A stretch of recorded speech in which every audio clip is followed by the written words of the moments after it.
The Select Subcommittee on the Coronavirus Pandemic will come to order. I want to welcome everyone this morning.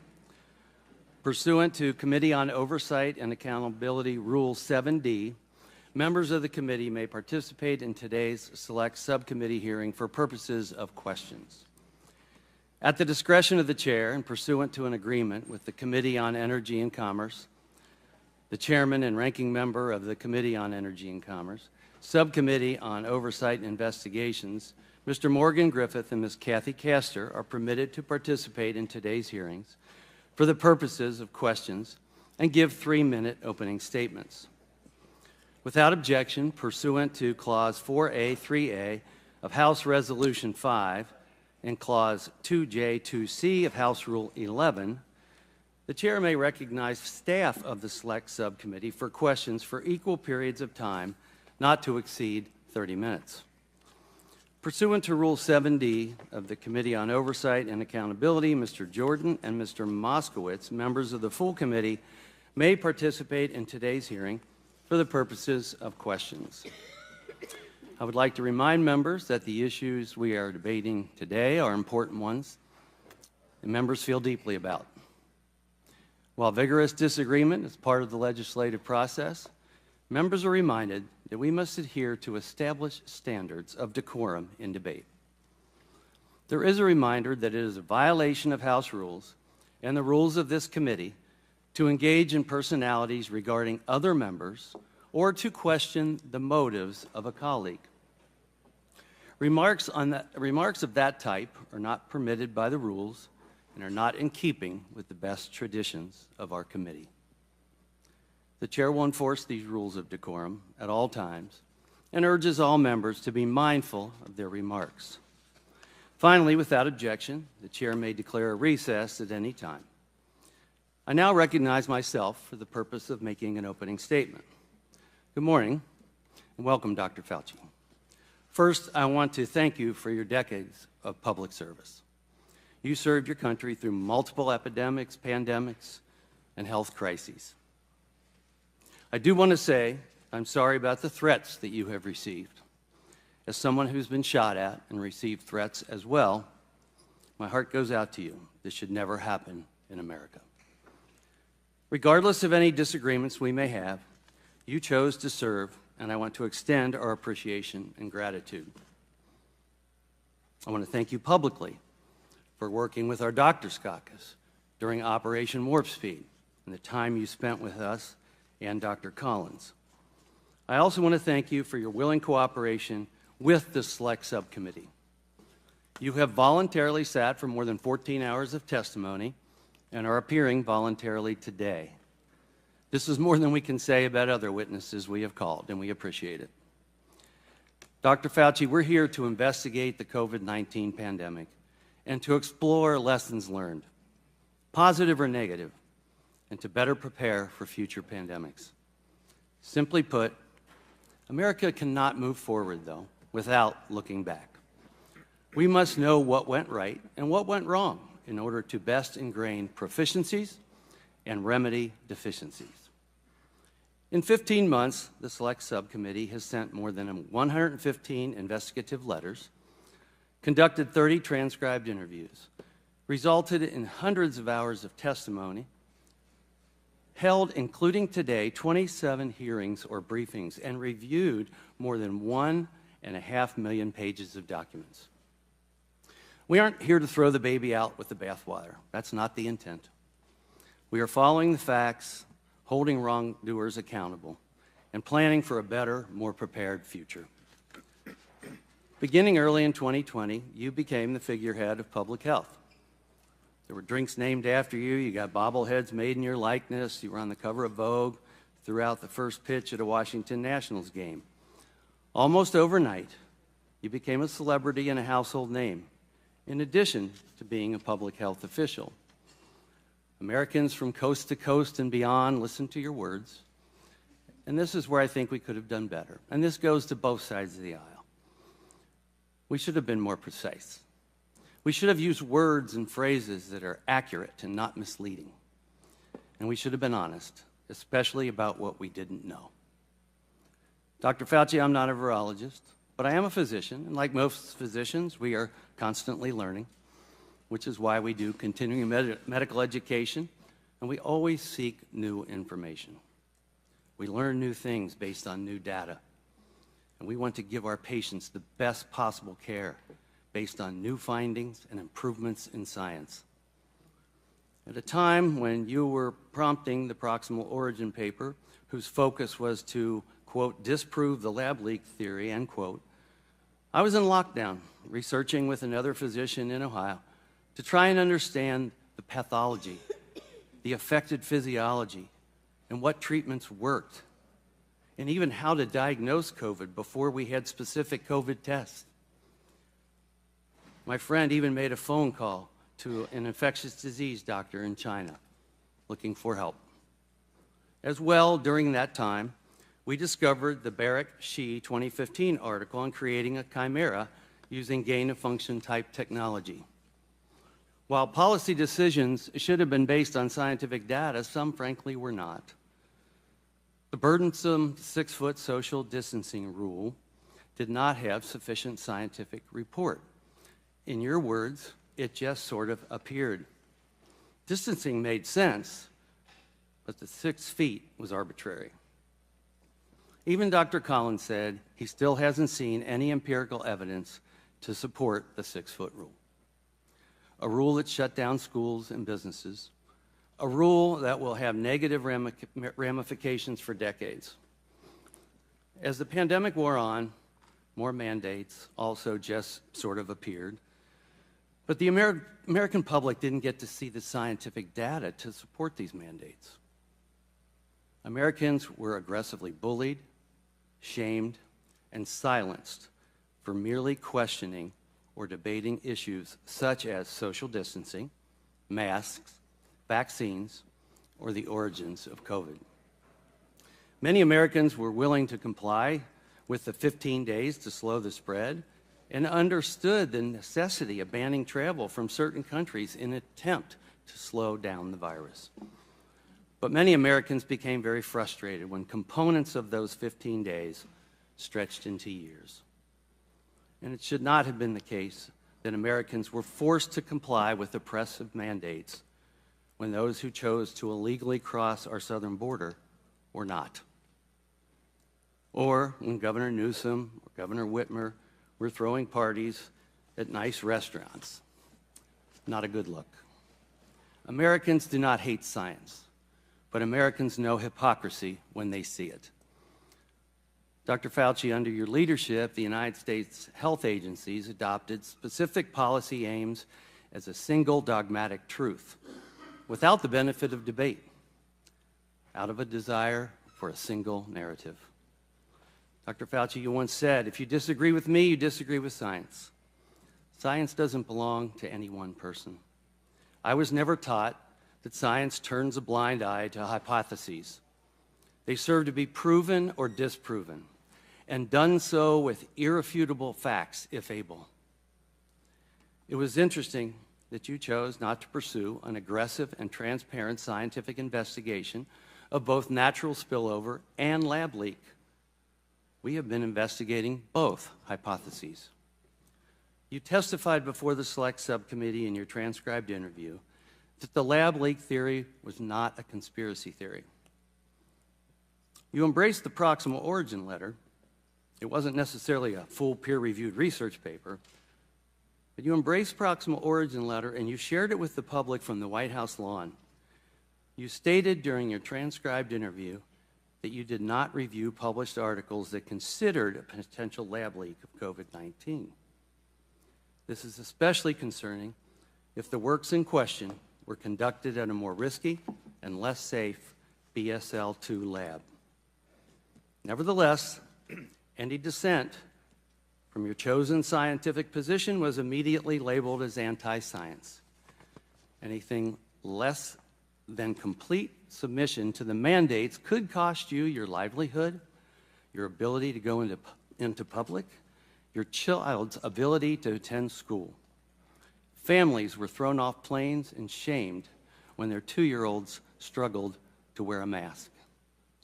Children with disabilities lost access to therapy that they and their families depended on.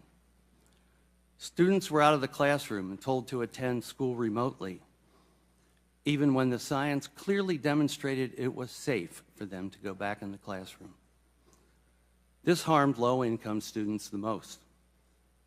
And how were single-parent households supposed to teach their own children and work at the same time? Dr. Fauci, you oversaw one of the most invasive regimes of domestic policy the U.S. has ever seen, including mask mandates, school closures, coerced vaccination, social distancing of 6 feet, and more. We've learned many lessons. Our early fear and confusion was understandable. COVID-19 was clearly a novel virus. Under your leadership, NIAID allowed disgraced characters like Dr. Peter Daszak to use millions in taxpayer dollars to conduct risky gain-of-function experiments in Wuhan, China. The actions of EcoHealth and Dr. Daszak call into question the integrity of NIAID's policies and procedures as a whole, as well as your role, Dr. Fauci, as NIAID's director. You did sign off on his research grant. We need to know why Dr. David Morens, your direct report for more than 2 decades, assisted Dr. Daszak in avoiding oversight and scrutiny and said that you were involved.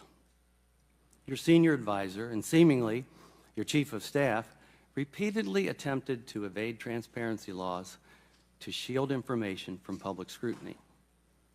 We have senior officials from your office in their own writing discussing breaking federal law, deleting official records, and sharing private government information with grant recipients.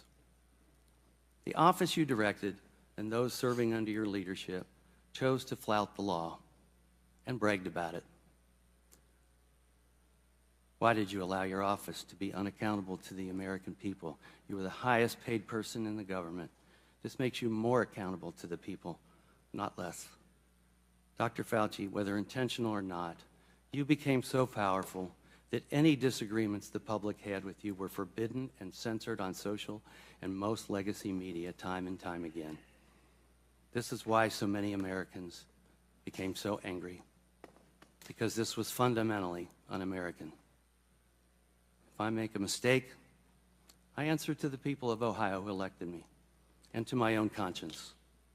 When you and your agency made mistakes, Dr. Fauci, what happened? We all need to be held accountable. Sometimes it's as simple as saying, we were wrong. You took the position that you presented the science.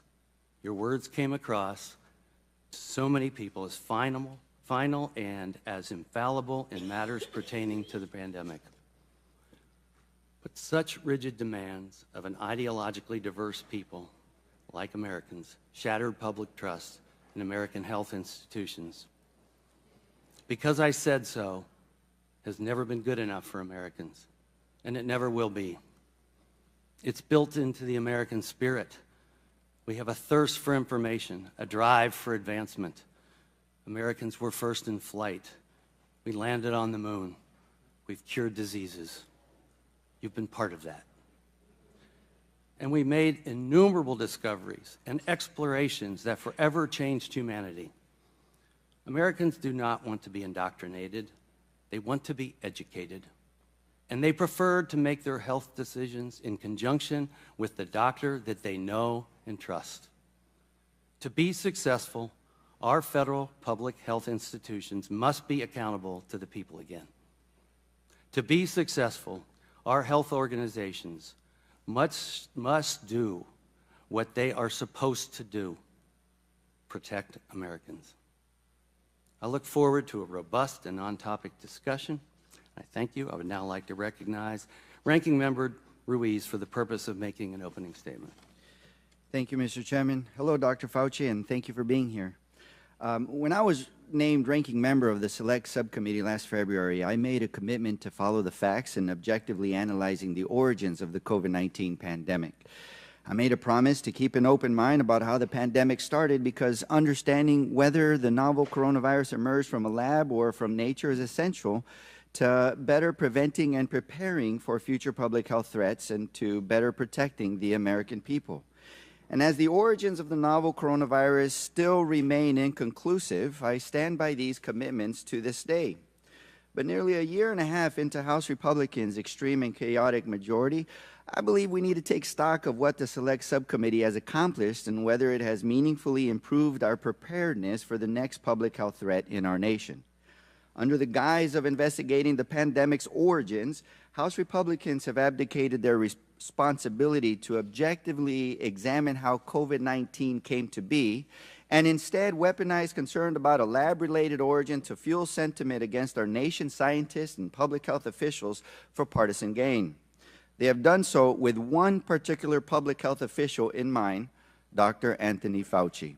And they have done so in an effort to deflect blame and anguish for the damage the pandemic inflicted on our society away from the former president, whose stumbling pandemic response, by some estimates, led to 400,000 unnecessary COVID-19 deaths, and on to Dr. Fauci, who worked tirelessly to stem the crisis. Over the past 15 months, the Select Subcommittee has pored over more than 425,000 pages of documents provided to us by government agencies, universities, and private citizens. We have conducted more than 100 hours of closed-door interviews with 20 current and former federal officials and scientists. And what we have found is the following. Dr. Fauci did not fund research through the EcoHealth Alliance grant that caused the COVID-19 pandemic. Dr. Fauci did not lie about gain-of-function research in Wuhan, China. And Dr. Fauci did not orchestrate a campaign to suppress the lab leak theory.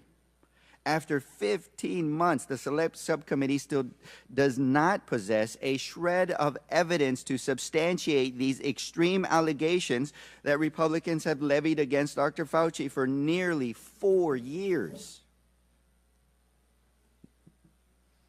Now I want to make something very clear.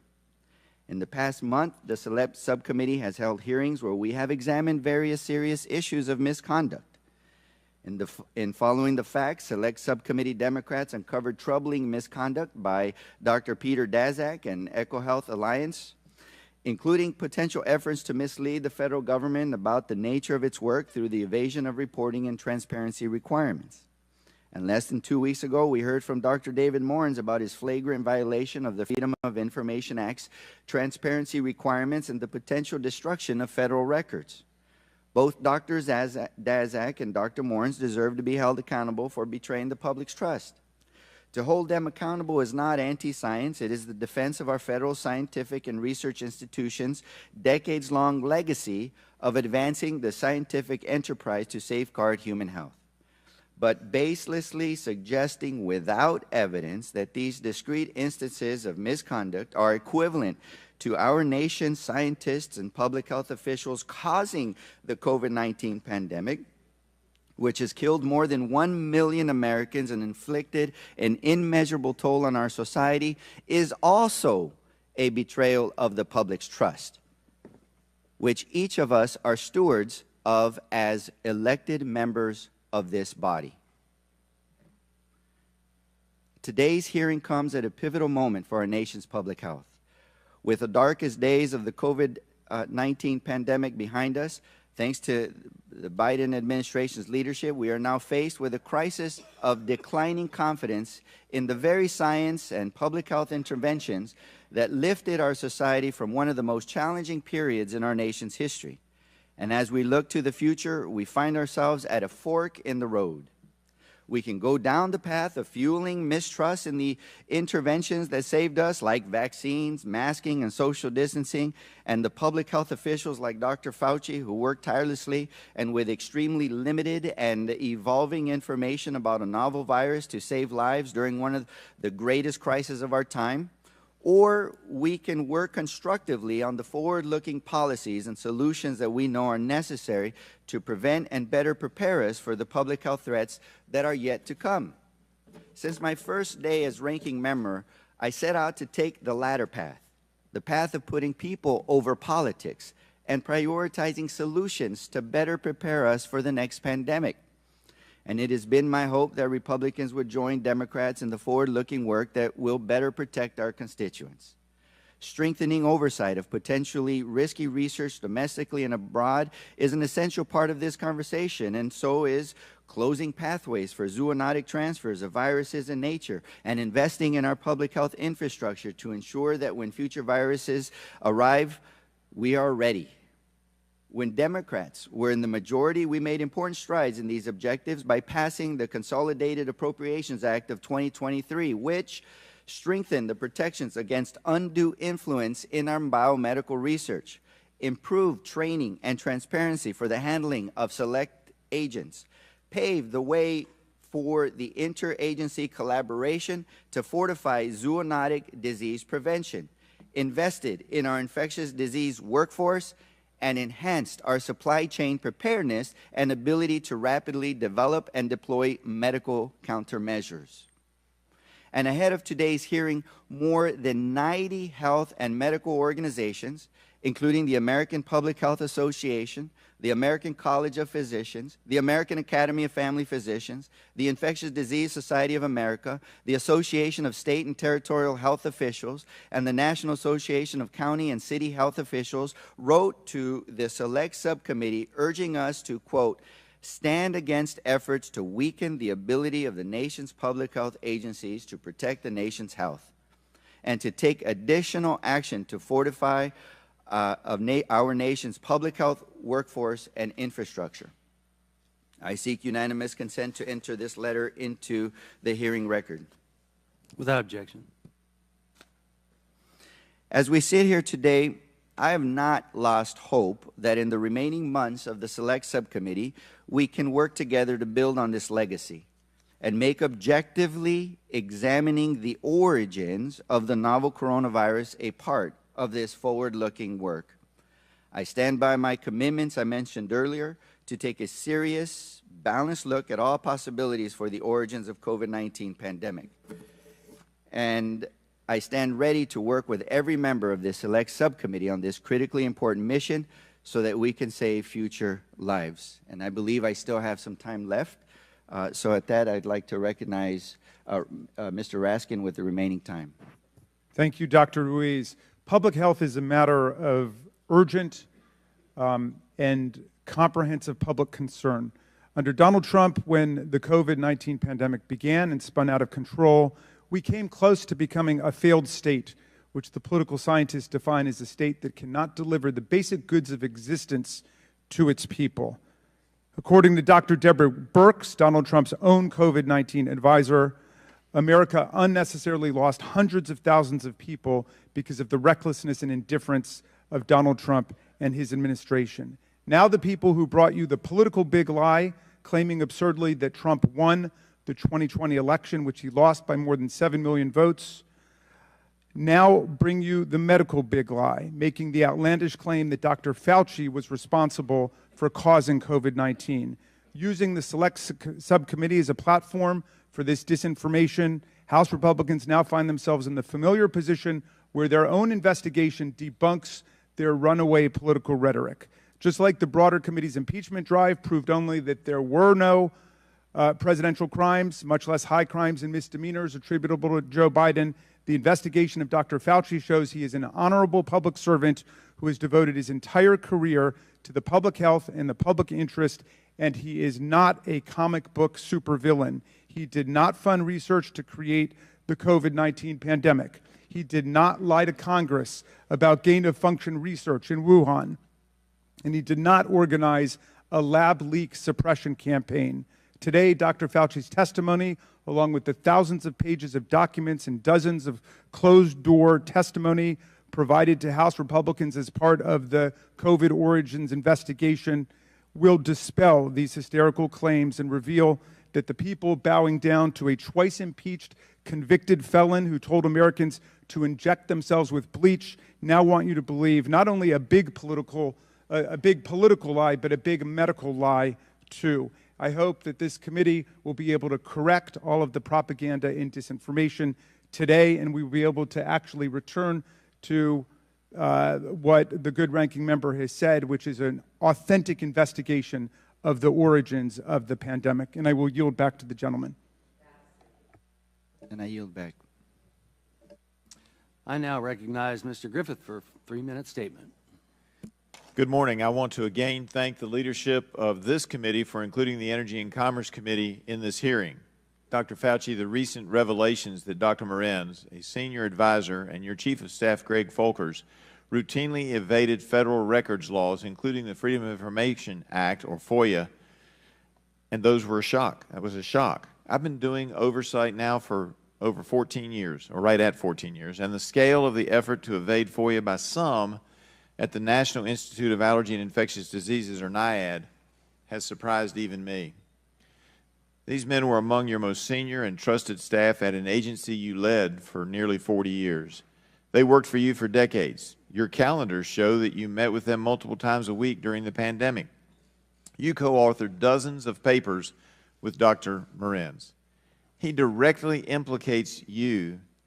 Even the head of the NIAID FOIA office was apparently in on some of this conspiracy. And I know my colleagues on the other side love to say we're always talking conspiracy, but when the facts lead you there, whether you knew about it or not, when the facts lead you that your agency was involved in some form of a conspiracy related to COVID origins, we have to follow those facts.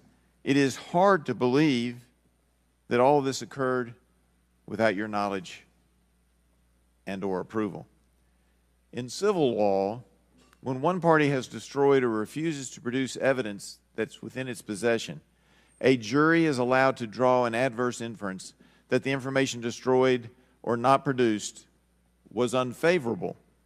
Therefore, until we get a full accounting of all of the communications among NIAID's leadership, it's reasonable for us to assume that missing information would mirror the private doubts expressed by so many virologists and other scientists related to your public positions. While telling the public, the media, and Congress that COVID-19 almost certainly emerged from nature, experts you convened as a team privately worried that a research-related incident was a possible, if not the probable, origin of the virus. Dr. Christian Anderson even said in February of 2020, quote, "I think the main thing still in my mind is that the lab escape version of this is so friggin' likely to have happened because they were already doing this type of work and molecular data is fully consistent with that scenario." Further, while you and other NIAID officials were assuring us that the virus could not have come from the Wuhan Institute of Virology, NIAID didn't actually have an idea as to what the full scope of Wuhan's coronavirus research was, or even the trajectory of its gain-of-function research. Now, that may be because EcoHealth wasn't giving you the reports. I grant that. But this joint investigation has shown just how little oversight NIAID does of risky experiments involving potential pandemic pathogens. NIAID set up a system designed to greenlight potentially risky experiments while avoiding HHS department-level review. The same program officers who act as advocates for their scientific area are responsible for assessing whether an experiment is too dangerous. That creates a conflict of interest. I think that means that when an agency is taking the final approval, we ought to take that final approval away from the agencies like NIAID that fund it. Thank you, Mr. Chairman. I yield back. I now recognize Ms. Castor for a 3-minute statement, and I will oblige you an extra 30 seconds as well. Well, thank you, Dr. Fauci, for your appearance today and for your decades of service to our country. During your 39 years at the helm of America's leading health research institute, the National Institute of Allergy and Infectious Diseases, you tackled some of the most serious health threats, including AIDS, Zika, Ebola, SARS-CoV-1, and COVID-19. Your leadership and service to Republican and Democratic administrations and all Americans saved countless lives and resources. We owe you a debt of gratitude.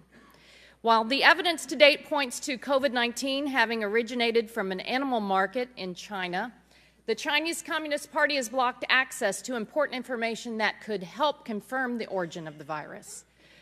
This committee should be doing more to fight for those answers, but instead has wasted significant time and taxpayer money fueling conspiracy theories and ignoring the importance of preparing for the next deadly pandemic. Some GOP members falsely claimed you secretly broke into CIA headquarters and coerced analysts. Others claimed that you committed crimes. America's adversaries like China, Russia, and Iran love it when Americans are divided and distracted. It provided fertile ground for the spread of misinformation about COVID-19 by our adversaries. And unfortunately, fringe far-right conspiracy theories have permeated even mainstream media outlets, and some Republican members of Congress have played along. I regret that many of the conspiracies have smeared you, Dr. Fauci, as you and our top scientists did everything to keep Americans safe during the deadly days of COVID-19. Over 1.1 million Americans lost their lives to COVID-19, and today it's still more deadly than the flu. As we learned from Zika and Ebola, the ways viruses are transmitted are not obvious at first, and the development of treatments and vaccines takes time. What you and your team did to speed the development of the safe and effective COVID-19 vaccine was remarkable. That fast timeline was only possible due to years of federal investment in the National Institute of Health and support for medical research in the United States. So one of the lessons learned from the pandemic is the need to continue to invest in medical health research in the U.S. for cancer, for heart disease, for diabetes, but also to prepare for the next pandemic. We must learn from the past so that we can keep Americans safe. That's why Democrats have worked hard to update America's pandemic preparedness law, the Pandemic and All Hazards Preparedness Act, to shore up public health and make us more prepared to tackle the next pandemic threat.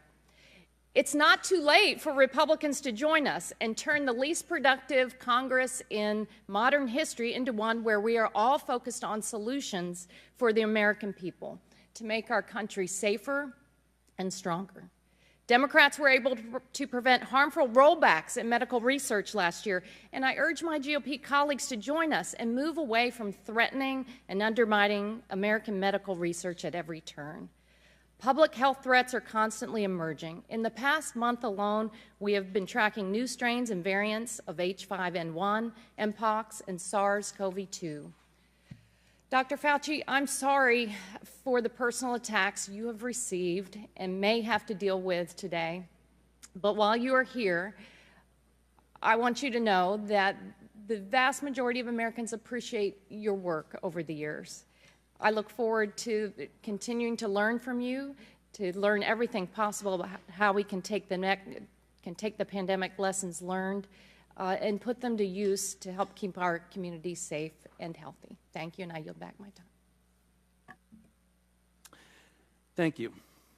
Our witness today is Dr. Anthony Fauci. Dr. Fauci was the director of the National Institute of Allergy and Infectious Diseases from 1984 to 2022 and chief medical advisor to President Joe Biden from 2021 to 2022. Pursuant to Committee on Oversight and Accountability Rule 9G, the witness will please stand and raise his right hand.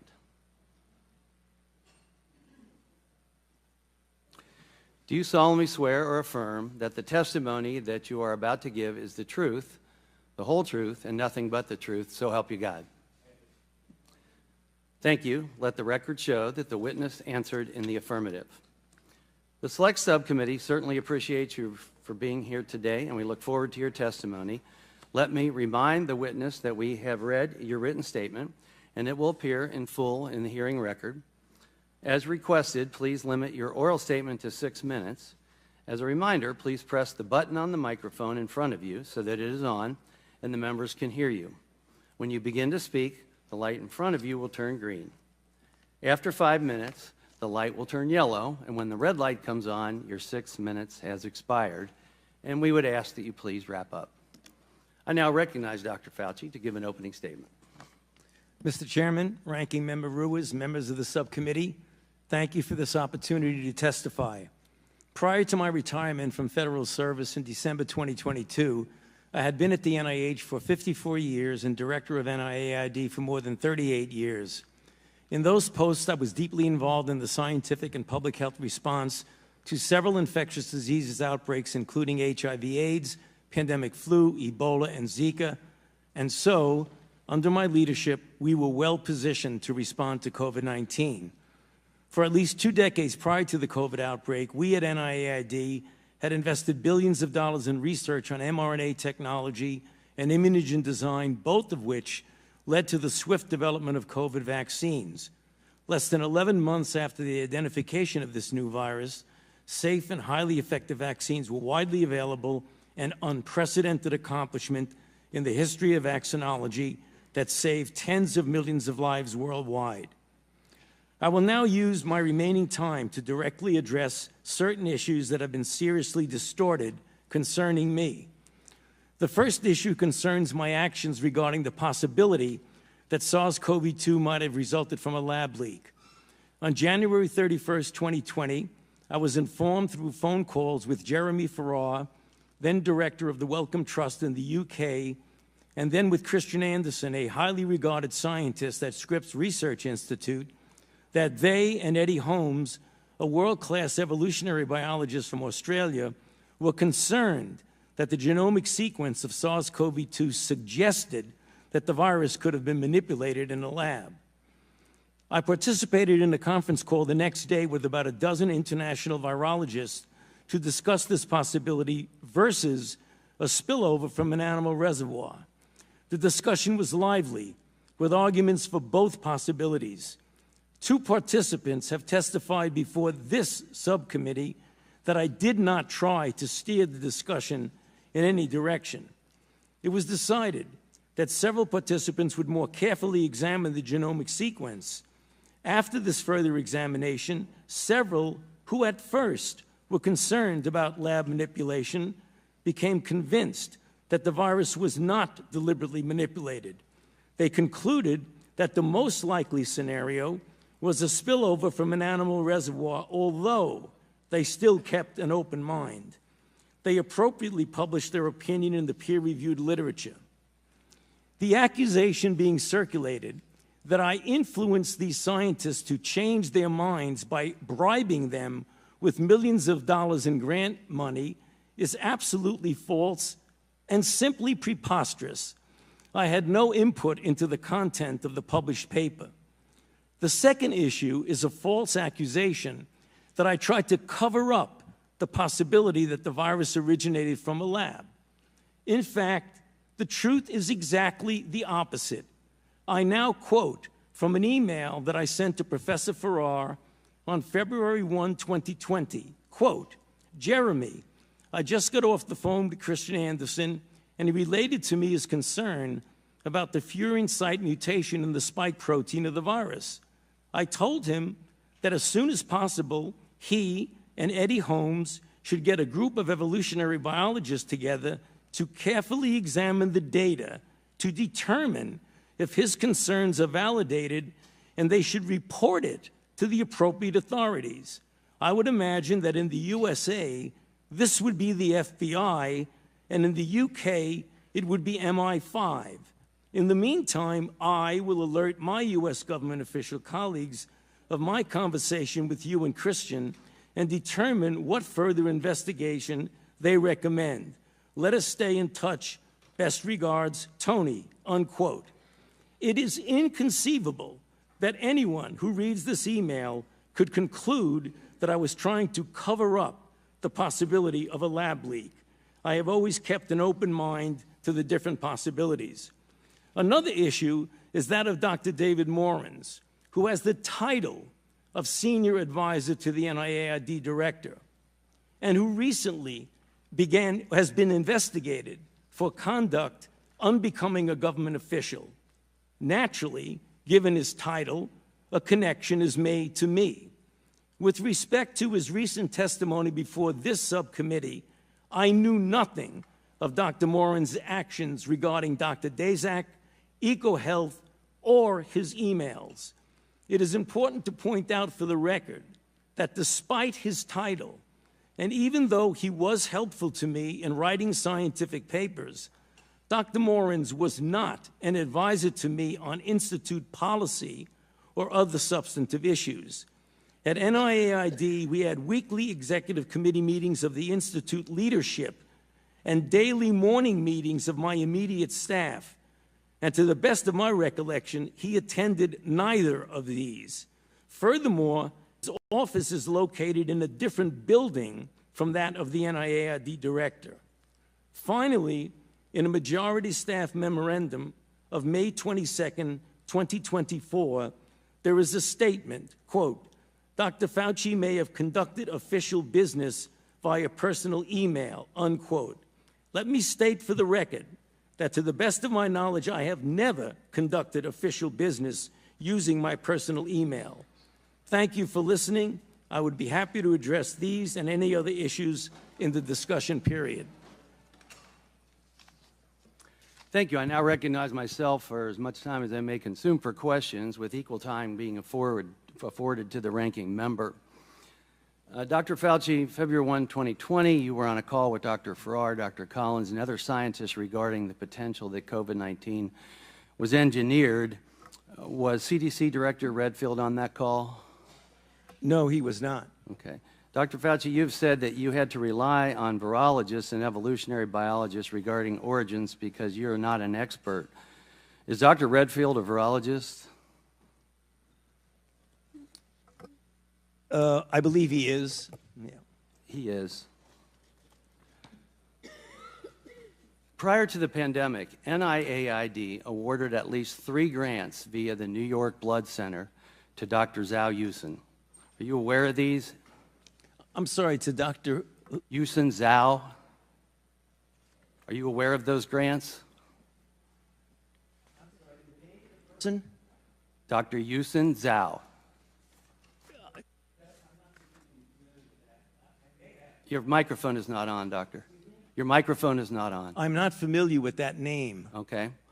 Well, NIAID awarded at least 3 grants via the New York Blood Center to that scientist. He was a high-ranking Chinese PLA official and director of a lab at the Chinese Academy of Military Medical Sciences.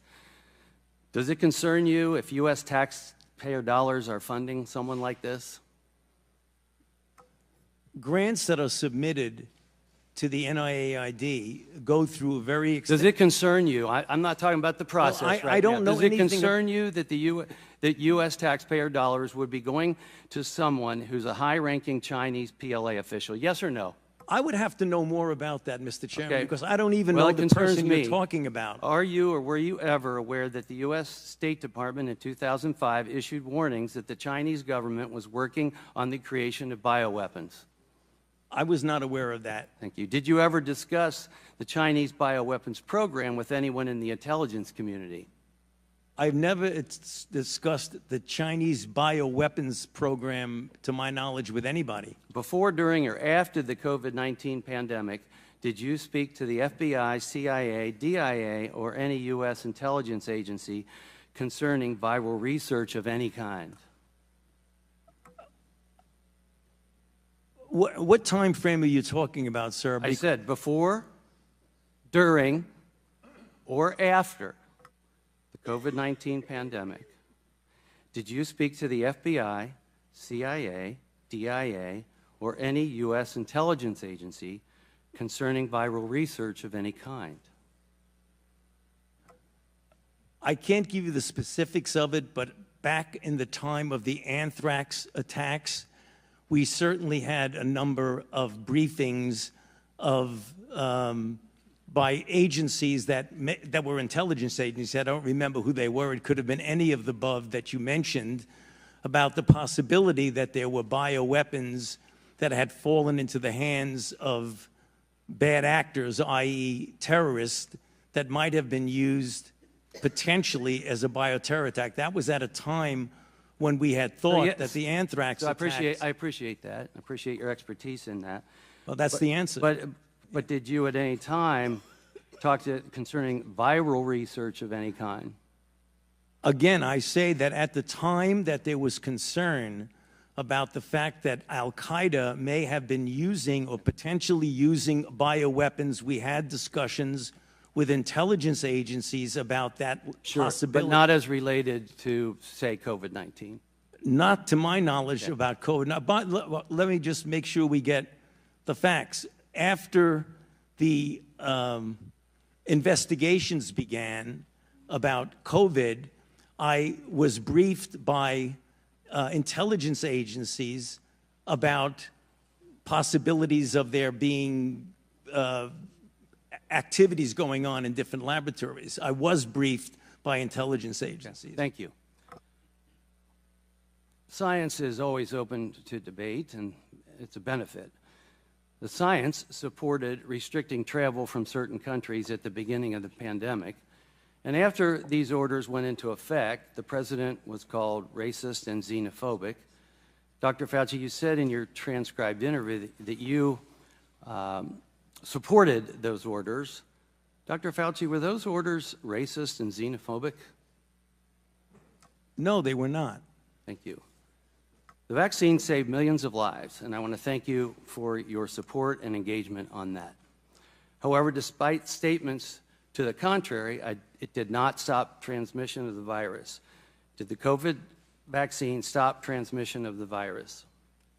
That is a complicated issue because in the beginning, the first iteration of the vaccines did have an effect, not 100%, not a high effect. They did prevent infection and subsequently, obviously, transmission. However, it's important to point out something that we did not know early on that became evident as the months went by, is that the durability of protection against infection and hence transmission was relatively limited, whereas the duration of protection against severe disease, hospitalization, and deaths was more prolonged. We did not know that in the beginning.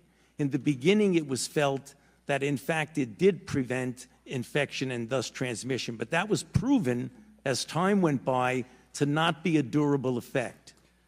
Yeah, definitely had a positive effect for many people, especially those that were vulnerable. But we knew from the trials that people that got vaccinated still were subject to getting COVID. So was the COVID vaccine 100% effective? I don't believe any vaccine is 100% effective. I now recognize the ranking member, Dr. Reeves from California, for 5 minutes of questions. Thank you. Over the past year and a half, my colleagues on the other side of the aisle have relentlessly vilified Dr. Fauci under the guise of investigating the origins of the COVID-19 pandemic.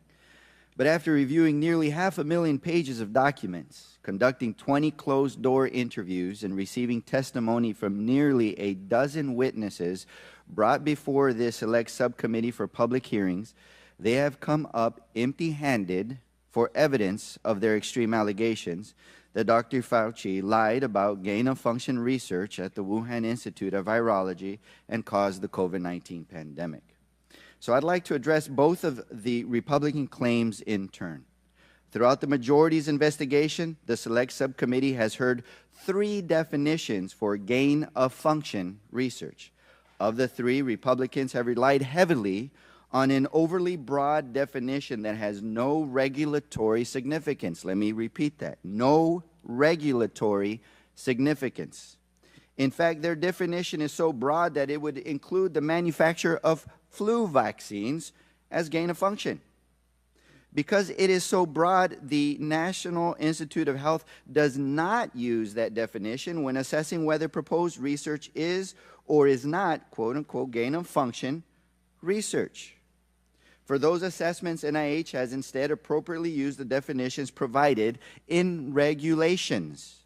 And to be clear, the Select Subcommittee has been reminded by witnesses after witness that NIH at all times referred to regulations for the definition of gain-of-function research, and not to a nebulous, expansive definition with no legal bearing that is so broad it could apply to, again, the manufacturing of flu vaccines. Dr. Fauci, according to the regulatory definitions, for example, in P3CO, that NIH applied to proposed research, did NIH ever fund gain-of-function research in Wuhan, China? As you said, Congressman Ruiz, According to the regulatory and operative definition of P3CO, the NIH did not fund gain-of-function research at the Wuhan Institute of Virology. Thank you. And despite my Republican colleagues' effort to fit a square peg into a round hole, it seems to me that you've been consistent on this issue from the beginning of the pandemic. And they know this, but they still use the terms gain of function loosely. And with respect to NIAID staff's assessments of whether proposed research was or was not gain-of-function research, were you personally involved in those assessments, or were those assessments made several levels removed from you and by subject matter experts? Those assessments were done by highly qualified and experienced program people several levels below me. Thank you. And your public statements that NIH did not fund gain-of-function research in Wuhan reflected the assessments made by NIAID subject matter experts applying a definition found in the regulation known as the P3CO framework. Is that correct? That is correct. Thank you, and thank you for clarifying that. In fact, all of that is abundantly clear in your 2021 Senate testimony on this matter. When asked by the Senate about gain-of-function research, you testified, quote, "That is why we have committees. We have a P3CO committee." You also testified in 2021, quote, "Gain-of-function is a very nebulous term. We have spent, not us, but outside bodies, a considerable amount of effort to give a more precise definition to the type of research that is of concern that might lead to a dangerous situation." You are aware of that. That is called P3CO. That was back in 2021. At the time of your May 2021 testimony, P3CO had been the operative definition of gain-of-function research for several years, correct? That is correct. So I will note that at your transcribed interview in January, the majority conceded that NIH did not fund research in Wuhan that met the criteria of P3CO. I encourage the audience to read the transcript of that interview so you can evaluate the merit of the majority's claims for yourselves. So now, if we could quickly turn to the irresponsible and false accusation that you created SARS-CoV-2, the virus responsible for the COVID-19 pandemic. So this accusation centers on a grant NIAID awarded to EcoHealth Alliance with a subaward to the Wuhan Institute of Virology. And we have been entertained earlier about the suggestion that this funding could have possibly gone to a bioweapons research capacity as well. So I want to be clear, no evidence provided to the Select Subcommittee demonstrates that the work performed under NIH funding, including at the Wuhan Institute of Virology, led to the creation of SARS-CoV-2. The majority has failed to demonstrate or even credibly suggest that any of the viruses studied under the grant could even possibly have been the progenitor virus. Dr. Fauci, could you briefly explain why none of the viruses studied under the EcoHealth Alliance grant could have been the progenitor virus of the SARS-CoV-2? When you're talking about the evolution of a virus from one to another, the viruses that were studied under the subaward to the Wuhan Institute that have been reported in progress reports in the literature and published papers, those viruses were phylogenetically so far removed from SARS-CoV-2 that it is molecularly impossible for those viruses to have evolved or being made into SARS-CoV-2. It's just a virological fact. They were so far removed that it could not possibly be a progenitor of SARS-CoV-2. So I want to be very clear on this point that the funding and the research conducted by EcoHealth did not produce SARS-CoV-2. That doesn't negate that this lab another lab could have been doing research and it could have leaked from a lab. It still is a possibility, but it was not directly, or it was not funded by NIAID or NIH. And just for the record, this information was provided by NIH to then Oversight Ranking Member James Comer nearly 3 years ago in October 2021. So despite the clear evidence that Dr. Fauci and his agency did not fund gain-of-function research under the P3CO regulatory definition, and that the viruses studied under the federally funded grant EcoHealth Alliance grant could not have been the progenitor virus for SARS-CoV-2, Republicans have levied these unsubstantiated allegations knowing very well that they are not true. And they have done so to push their extreme partisan narrative that Dr. Fauci and our nation's public health officials caused the COVID-19 pandemic. Yep. Now recognize the chairman of the full committee, Mr. Comer from Kentucky, for 5 minutes of question. Thank you. Dr. Fauci, in your opening statement, you attempt to distance yourself from your previous senior advisor, Dr. Moran's. You say that Dr. Moran's title was just made up, that he was not an advisor to you, and that his office was in a different building. So, Dr. Fauci, did Dr. Moran's report directly to you? Actually, I'm not sure exactly what the on-paper report is. He is senior advisor to the director, but it is conceivable we can get that information. He might have reported through someone lower, like my deputy. So your senior advisor did not report directly to you? There are very few people who report directly to me. Okay, Dr. Moran's testified that he could walk into your office anytime he wanted to. Is that true? No, that's not true.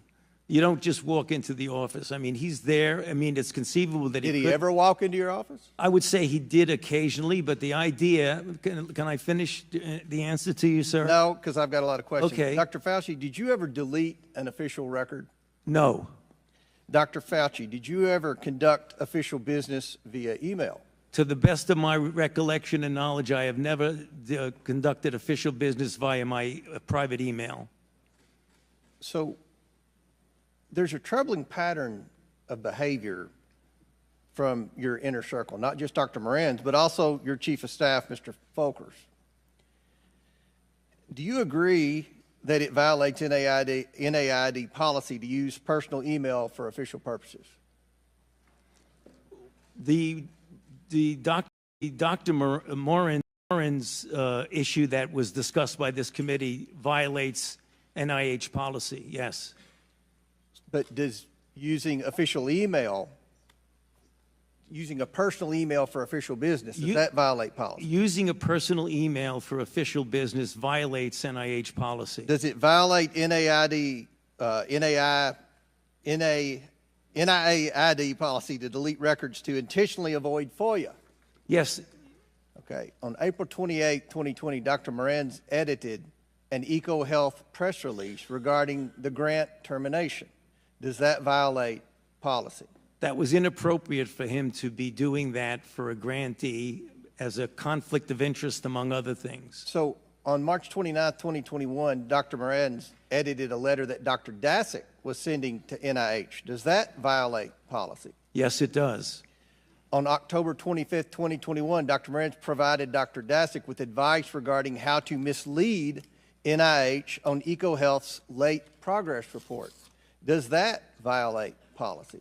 That was wrong and inappropriate and violated policy. On December 7, 2021, Dr. Moran's wrote to the chair of EcoHealth's board of directors to, quote, put in a word, end quote, for Dr. Dasick. Does that violate policy?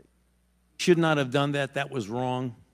And that violates policy? Well, I'm not sure of a specific policy, but I imagine it does violate policy. He should not have been doing that. In addition to all those actions, Dr. Moran's wrote to Dr. Dasick, quote, Peter, from Tony's numerous recent comments to me, they are trying to protect you, end quote. Did you ever talk to Dr. Moran's about Dr. Dasick or EcoHealth Alliance? I can tell you, regarding what you said, I never spoke about protecting him. I mean, obviously, we knew that Dasick was a grantee, so I may have mentioned and discussed Dr. Dasick because he's a grantee, but I never spoke about protecting You're testifying him. that he just made that up. Excuse me? You're testifying that Dr. Moran's just made that up. I don't know where he got that, but that's not true. So by this point, Dr. Fauci, when these emails were written, you should have known that Dr. Dasick was more than 2 years late on a required progress report with his grant. Dr. Dasick conducted an experiment that resulted in a novel virus showing excess growth, that Dr. Dasick failed to report that experiment, that Dr. Daszak was protecting the Wuhan lab and not sharing its lab notebooks, and that Dr. Daszak failed to disclose obvious conflicts of interest. So why were you trying to protect Dr. Daszak and EcoHealth Alliance? I repeat on the record, I have not tried to protect Dr. Daszak. And that's number one. Number two, you said something that's not true, because I did not know about the compliance issues until well after the fact, when I was being briefed for going to before a congressional committee. So it wasn't as these things were going on, I knew that he was withholding. Did you know about Dr. Moran's close relationship with Dr. Daszak? Dr. Moran's made it clear that Dr. Daszak was his friend. I did not engage in any of that interaction between them. And just lastly, if I may, Mr. Chair, you testified and answered the chairman's question that you never had any communication with the intelligence community throughout all of COVID. Did I understand that correctly? No, you heard wrong. I said I did have communication. I was briefed by the intelligence community multiple times during the COVID issue. And you never... The gentleman's time has expired. I now recognize the ranking member of the full committee, Mr. Raskin from Maryland, for 5 minutes of questions. Okay, first, Dr. Fauci, thank you for your testimony and your extraordinary service to the American people. Let me just start. Was there anything you wanted to clear up in that last exchange where you were interrupted? No, I think I made it clear. I mean, they were talking about my knowing about a lack of compliance. That became clear, Congressman Raskin, well after the fact. It isn't as if they were not complying and I was not monitoring their non-compliance. I didn't know about it until it was a done deal. Gotcha. You've been a scientist and a scientific administrator for 54 years. Is that right? More than a half century?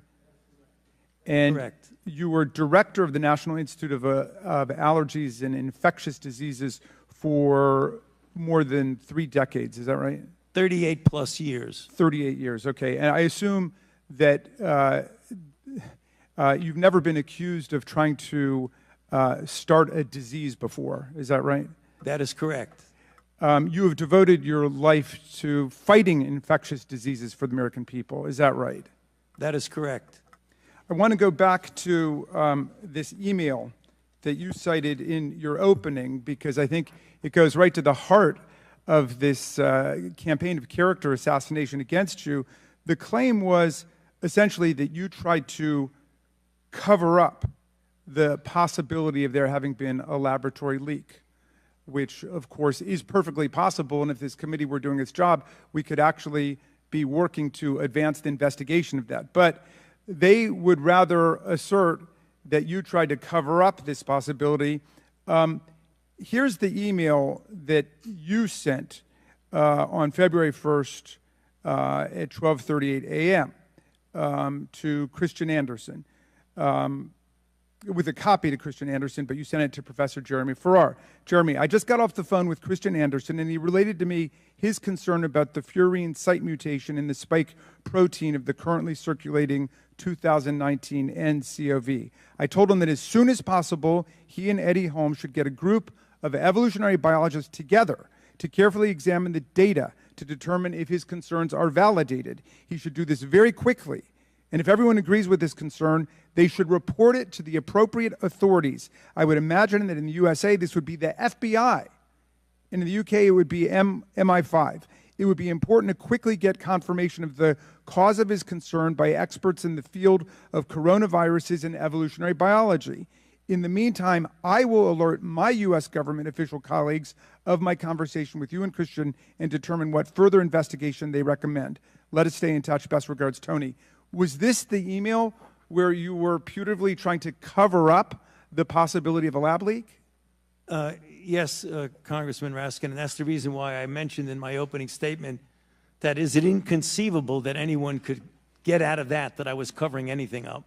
Would you have any reason to cover up any new scientific evidence relating to the origins of the COVID-19 virus?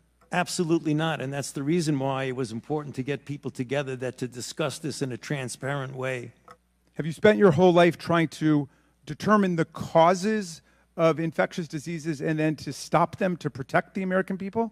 Yes, I have. Well, Dr. Fauci, I want to join my colleague from Florida in apologizing to you that some of our colleagues in the United States House of Representatives seem to want to drag your name through the mud. They're treating you, Dr. Fauci, like a convicted felon. Actually, you probably wish they were treating you like a convicted felon. They treat convicted felons with love and admiration. Some of them blindly worship convicted felons. Is there anything else you would like to say to the American people about your service to America during the course of the COVID-19 pandemic? My main job during the COVID pandemic was to play a role with my team at the Vaccine Research Center to develop a safe and effective vaccine. And we did that in an unprecedented short period of time, never seen before in the annals of vaccinology. As we all know, that vaccine and those vaccines have resulted in saving of hundreds of thousands of lives in the United States and millions of lives throughout the world. Well, you have fought AIDS and HIV. You have fought COVID-19, and you are fearless in doing so. Do you have any reason to be afraid of scientific evidence or data or the truth? Not at all. Thank you. I will yield back to you, Mr. Chairman. Now recognize Mr. Griffith from Virginia for 5 minutes of questions. Thank you, Mr. Chairman. Good to see you, Dr. Fauci. So take a deep breath, because my questions change sometimes based on things that happen in the hearing. And I want you to follow the bouncing ball with me. And there's no gotcha at the end of this. I'm just trying to figure this out. You told Dr. Ruiz in his questioning that it was absolutely impossible for any of the viruses that you all were funding, I get that, it was impossible for SARS-CoV-2 or SARS-CoV-2, known as COVID-19, to have come from any of the work that was being done at Wuhan. At the same time, you told Mr. Comer that you didn't know about the noncompliance by EcoHealth until after the fact and when the virus is already out there, however it got there. In light of the fact that part of that noncompliance was a report where we uncovered, and I believe that Dr. Daszak was untruthful to this committee in one of his reports to NIAID, and further, that in the 2 most sensitive years related to the humanized mice experiments, we never got lab notebooks from Wuhan Institute of Virology. Can you understand, following the bouncing ball, why some of us doubt that, not that you had some hand in it or that you knew about it, but that doubt that you can state with certainty that it was impossible because they might have been doing stuff you didn't know about? Isn't that true? Actually, it's not incompatible at all, Congressman, with what I said. The viruses that were studied, whether you did or did not give a 5-year report on time, were still the viruses that phylogenetically would be impossible to be the precursor of SARS-CoV-2. So it was completely compatible with the statement that I made to Dr. Ruiz. Is that accurate as well, knowing that they had worked on adding a furin cleavage site to MERS? But, sir, there's a difference between the viruses that were funded by the NIH subaward versus anything else anybody else in China might be doing. Excellent. We were talking about, did the NIH... You were talking about what you funded. What we funded, and all right. That's the point. And that goes to my next question, because I thought you might go there, and I appreciate that. Right. Because in an off-the-record member-level briefing in February of 2022, I asked about the likelihood and nature of a SARS-related coronavirus to have a furin cleavage site, particularly since it takes the 12 nucleotide change in there to make it as viral as this was going on. And at the time, you said to me pretty much what you just said, and I want you to just confirm it for the record. Well, that wasn't us. If that was being done, it wasn't us. Yeah. And you confirmed that for the record, yes? No, it wasn't you. It wasn't what you were funding. What I'm saying is that I cannot account, nor can anyone account, for other things that might be going on in China, which is the reason why I have always said, and will say now, I keep an open mind as to what the origin is. But the one thing I know for sure is that the viruses that were funded by the NIH phylogenetically could not be the precursor of SARS-CoV-2. And I appreciate that, because I've never thought that NIH or NIAID went out to create this thing, but I am a believer that it came out of the lab, and I think you've just made it clear. And sometimes people miss this, Dr. Fauci. One side says one thing, one side says the other, and the actual fact may be that at some time working on that, maybe they used some of our money to get started, maybe they didn't. But a group of scientists getting together might very well at Wuhan have said, hey, let's see what happens if we go over here and do this. Not that NIH funded it, but they on their own went off and did something. Isn't that accurate? Isn't that possible? Well, I actually would want to say that one thing we should put out on the table, that you were talking about a $120,000 a year grant in a $6 billion budget. So, I mean, if they were going to do something on the side, they have plenty of other money to do it. They wouldn't necessarily have to use a $120,000 NIH grant to do it. And I appreciate that, because it means something could happen. I'm glad you kept an open mind. I would ask this one final thing, though. Do you think they could have done it without the humanized mice that we gave them? Yeah, could have done what, sir? Could they have done any other research with the humanized mice that we gave them? Would they be successful? China didn't have the humanized mice before we gave them to Wuhan. Isn't it accurate that they might have been able to do extra stuff with our mice? Sorry, sir. That's a hypothetical that I can't really answer what they could have. But you can't say it couldn't have happened either. I yield back. You want me to prove a negative?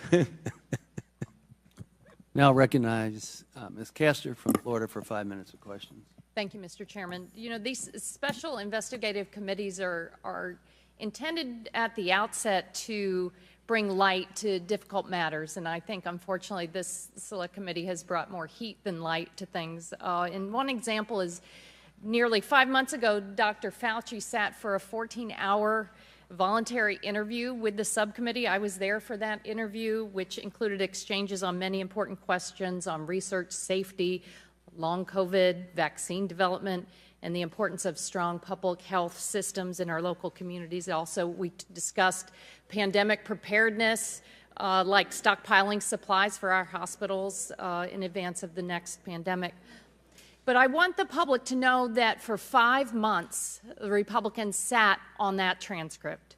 They could have released it at any time. It was released last Friday. If the public had seen it 5 months ago, they would know that the Republicans failed to find a shred of evidence of their far-fetched conspiracy linking Dr. Fauci to a cover-up of the origins of the pandemic.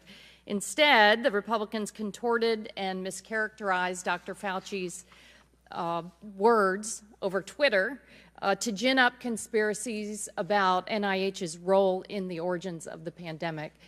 In the lead up to this hearing, parts of that interview have again been cherry-picked and distorted in press releases and tweets. So, Dr. Fauci, I want to make sure that you have an opportunity to publicly clear anything up. Does anything come top of mind right off the bat in how they cherry-picked parts of your 14-hour transcript? I don't want to be casting stones at the distortions of what was said in that, but, you know, there are a couple of things that come to mind. You know, one I'm sure is going to come up later is the issue of the 6-foot distance, and I made the statement that it just appeared, and that got taken at like, I don't know what's going on, it just appeared. It actually came from the CDC. The CDC was responsible for those kinds of guidelines for schools, not me. So when I said that it just appeared, it appeared. Was there any science behind it?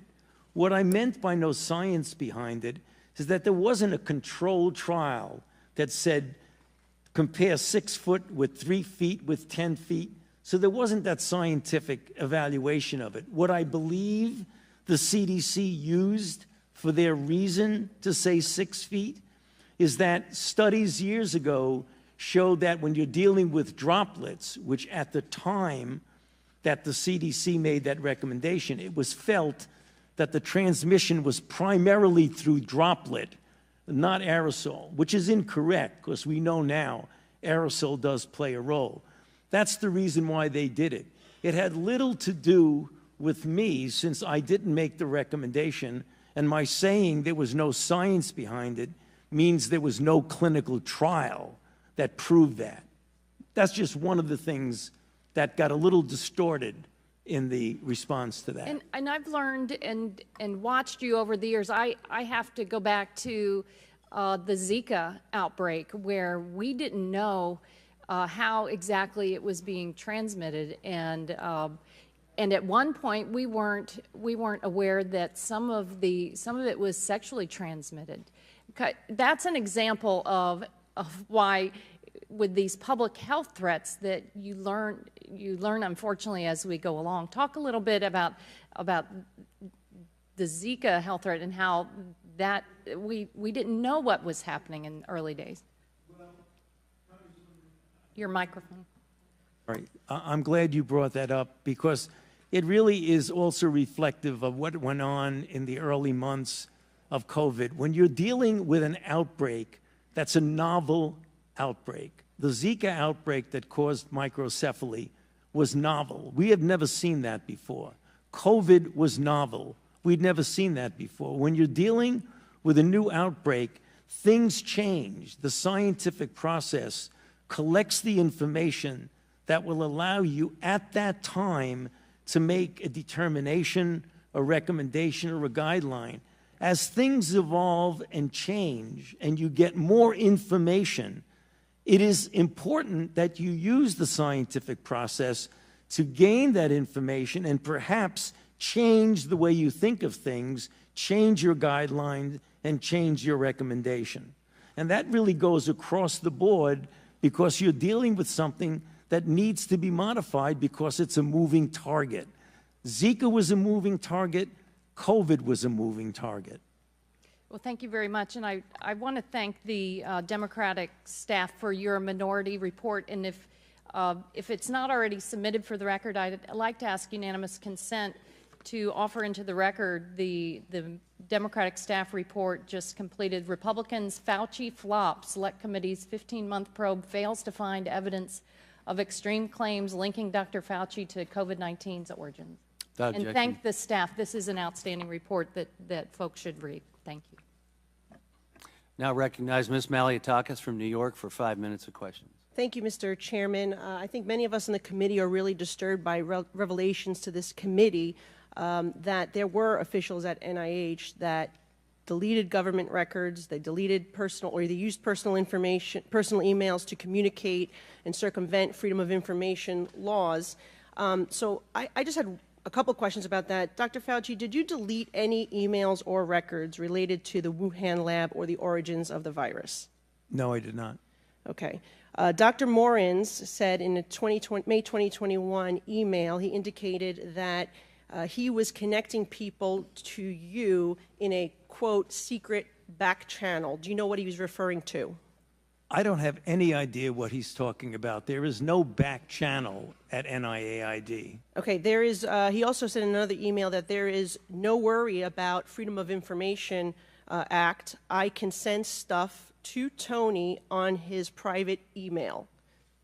Did you communicate with anyone relating to anything regarding NIH or with Dr. Morins on a private email? I do not do government business on my private email.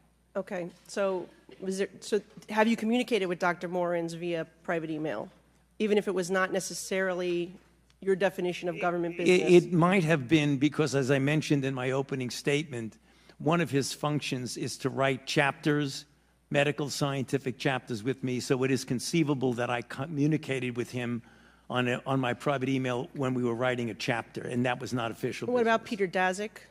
No. Okay. I just want to clarify for the record, because today you testified that you did not suppress the lab leak theory, yet in the past you have said, quote, it is a distortion of reality, unquote. You've said, quote, I've heard these conspiracy theories, and like all conspiracy theories, they're just conspiracy theories.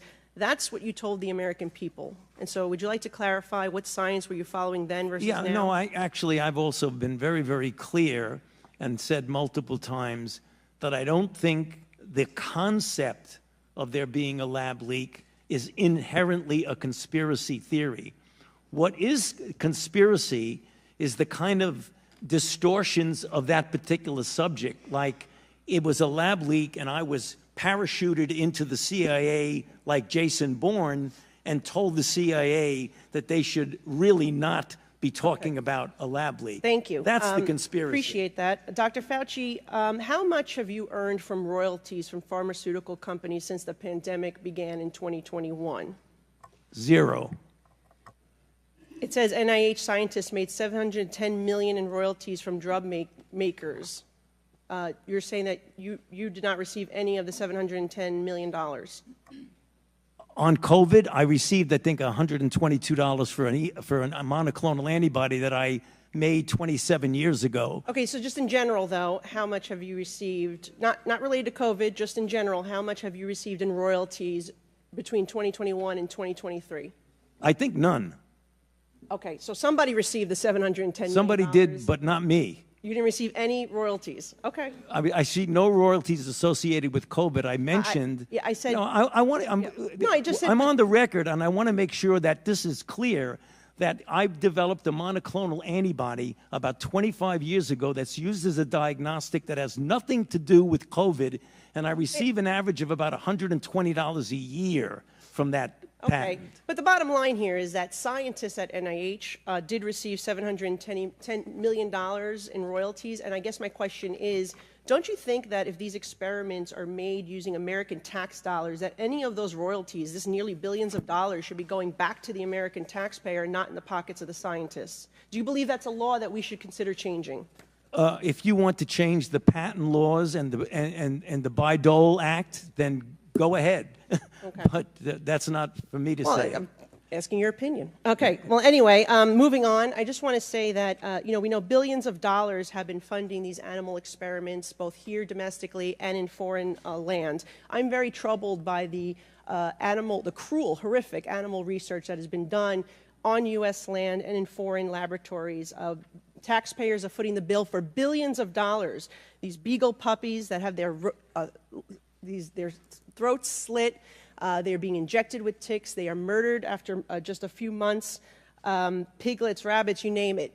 FDA is saying we no longer need to be testing human medications on animals, that there's other ways to achieve this. Can you comment on that, if it's time for the United States of America to be moving on from these cruel animal and horrific costly tests? I'd be happy to comment, but I'm puzzled as to what that has to do with the origins of COVID. Well, I have a question about it. Okay, and I'd be before happy this to committee, answer and it. it has to do in general with the amount of waste of tax dollars that NIH is using. Well, the animal experiments that are conducted by and funded by NIH go through strict regulations of the proper use of animals in research. So I'm not, Congressman, with all due respect, I'm not trying to be confrontative. I'm not sure what you're talking about, but the experiments that the NIH funded go through strict regulatory processes of the treatment of animals, the humane treatment of animals. Well, they're not very humane, and I will say, as the former director, you signed off on these experiments, and so my time has expired, and we will. Well, I signed off on them because they were approved by a peer review. Now recognize Ms. Dingell from Michigan for 5 minutes of questions. Thank you, Mr. Chairman. You know, instead of actually taking a serious look at the various ways by which this virus could have emerged in a lab or in nature, my Republican colleagues and friends have spent the last 15 months trying to pin blame on NIH, NIAID, and specifically Dr. Fauci for the COVID-19 pandemic. And now, let's bring everything in. Look, I want to have a discussion about animal testing too, but I'm really not sure how that comes into here. But I want to be perfectly clear, though, that the Select Subcommittee has seen no evidence of this. However, allegations by my Republican colleagues, amplified in the media, have led to real, tangible consequences for Dr. Fauci in his personal life in a way that should be unacceptable to all Americans. Dr. Fauci, you and I have known each other for a long time, and I'm not even going to admit how long. But during that time, I've seen your commitment not just to science, but to advancing the greater good. And I know that this isn't a topic you enjoy discussing, and I'm sorry I'm going to have to ask you about it. But I think the American people need to know what we are doing to those who are serving the common good and public health. I think it's important to make clear the harms that you and your loved ones have suffered because of these deeply irresponsible accusations. Because you know what? You're human, just like the rest of us. So, Dr. Fauci, can you please share with us the nature of the threats you have received since the start of the COVID-19 pandemic? Yes, there have been everything from harassments by emails, texts, letters of myself, my wife, my 3 daughters. There have been credible death threats leading to the arrests of 2 individuals, and credible death threats mean someone who clearly was on their way to kill me. And it's required my having protective services essentially all the time. It is very troublesome to me. It is much more troublesome because they've involved my wife and my 3 daughters. At these moments, how do you feel? Keep your mic on. Terrible. Do you continue to receive threats today? Yes, I do. Every time someone gets up and says I'm responsible for the death of people throughout the world, the death threats go up.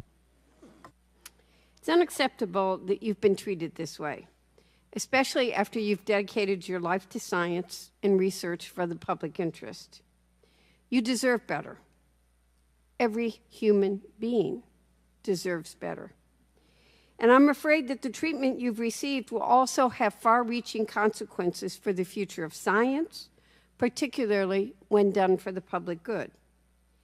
Dr. Fauci, how do you think the threats towards you and other public health officials have received will impact bright young scholars thinking about going off into science or public service? Think as many people want to follow in your footsteps as they did when I first met you? You know, Congressman Dingell, I think this is a powerful disincentive for young people to want to go into public health and maybe even science and medicine in the public arena, because it's very clear that not only I, because I'm a very much of a public figure, but many of my colleagues who are less visible than I, whenever they speak up in defense of the kinds of things that we're trying to do to protect the American public, they too get threats. And when they see that their colleagues get threats, they say to themselves, I don't want to go there. Why should I get involved in that? And you have some potentially very good talent that would be important to maintain the integrity and the excellence of the public health enterprise in the United States. We're not getting the best people coming in because they're reluctant to put themselves and their family through what they see their colleagues being put through. Well, you're right. You're not alone in feeling that way. In fact, ahead of today's hearing, the Select Subcommittee received a letter from the Association of State and Territorial Health Officials, which represents public health officials in communities of all political persuasions, detailing the surge of harassment, intimidation, hate speech, threats of violence, and death threats that their members faced during the pandemic. I'm going to ask to insert into the letter, but I wanted to just make the point before I close, Mr. Chairman, that as many as 40% of public health workers have been bullied, threatened, or harassed. And I think we all need to take that on as a public health issue. I'd ask to enter the letter into the record and yield back. Without objection. Thank you, Mr. I now recognize Ms. Lesko from Arizona for 5 minutes of question. Thank you, Mr. Chair. Dr. Fauci, did the National Institute of Health fund the potentially dangerous enhanced potential pandemic pathogens gain of function research at the Wuhan Institute of Virology? I would not characterize it the way you did. The National Institutes of Health, through a sub-award to the Wuhan Institute of Virology funded research on the surveillance of and the possibility of emerging infections. I would not characterize it as dangerous gain-of-function research. I've already testified to that effect a couple of times. So you're saying no, correct? In his May 16th, I'm saying no because I've said no multiple times, including on the transcribed interview. In his May 16, 2024 testimony, the NIH Deputy Director Tabak said, and I quote, "I can tell you that the failure of the Wuhan Institute of Virology to provide us with the data that we requested and the lab notebooks that we requested certainly impeded our ability to understand what was really going on with the experiments that we have been discussing this morning." My question to you, Dr. Fauci, if the NIH didn't inspect the Wuhan Institute of Virology and NIH didn't receive the lab books and data from China and the required reports from EcoHealth Alliance were not submitted, in fact, they were late, how can you definitively say that the NIH did not fund the dangerous gain-of-function research? I go back to what I said, that the gain-of-function research by the operative and regulatory definition of P3CO does not include at all the viruses that were studied under the subaward. How do you know that, sir, if there was no lab books, nothing from China? We know what viruses they were studying. How? How do you know? You never went there. I'm telling you that the NIH funded research on these viruses. If someone else somewhere in China was doing something else. Well, and that's the problem, because NIH didn't go there. You didn't get the reports that were needed. How in the world would you know? I'm going to go on to the next question. And you're not hearing what I'm saying. Dr. Morenz, your senior advisor for over 20 years, said in an email dated February 24th, 2021, "I learned from your FOIA lady here now how to make emails disappeared when I am FOIA'd, but before the search starts, so I think we are all safe. Plus, I deleted most of these earlier emails after sending them to Gmail." In another email dated 4/21/21, Dr. Morenz said, "I forgot to say, there is no worry about FOIAs. I can either send stuff to Tony," meaning you, "on his private email or hand it to him at work or at his house. He is too smart to let colleagues send him stuff that could cause trouble." Dr. Fauci, were you ever engaged in attempts to obstruct the Freedom of Information Act and the release of public documents? No. Did Dr. Morenz communicate with you about official business using his private email? Official business? No. Did you ever encourage Dr. Morenz to use his private email address for official business? No. My next question, sir, is on February 1st, 2020, you, yourself, Dr. Fauci, the NIH Director Collins, and at least 11 other scientists were on a conference call to discuss the origins of COVID. A number of the scientists said that they were concerned that COVID was the result of a lab leak at the Wuhan Institute of Virology, and were concerned that a revelation of the lab leak theory would hurt their relationship with China.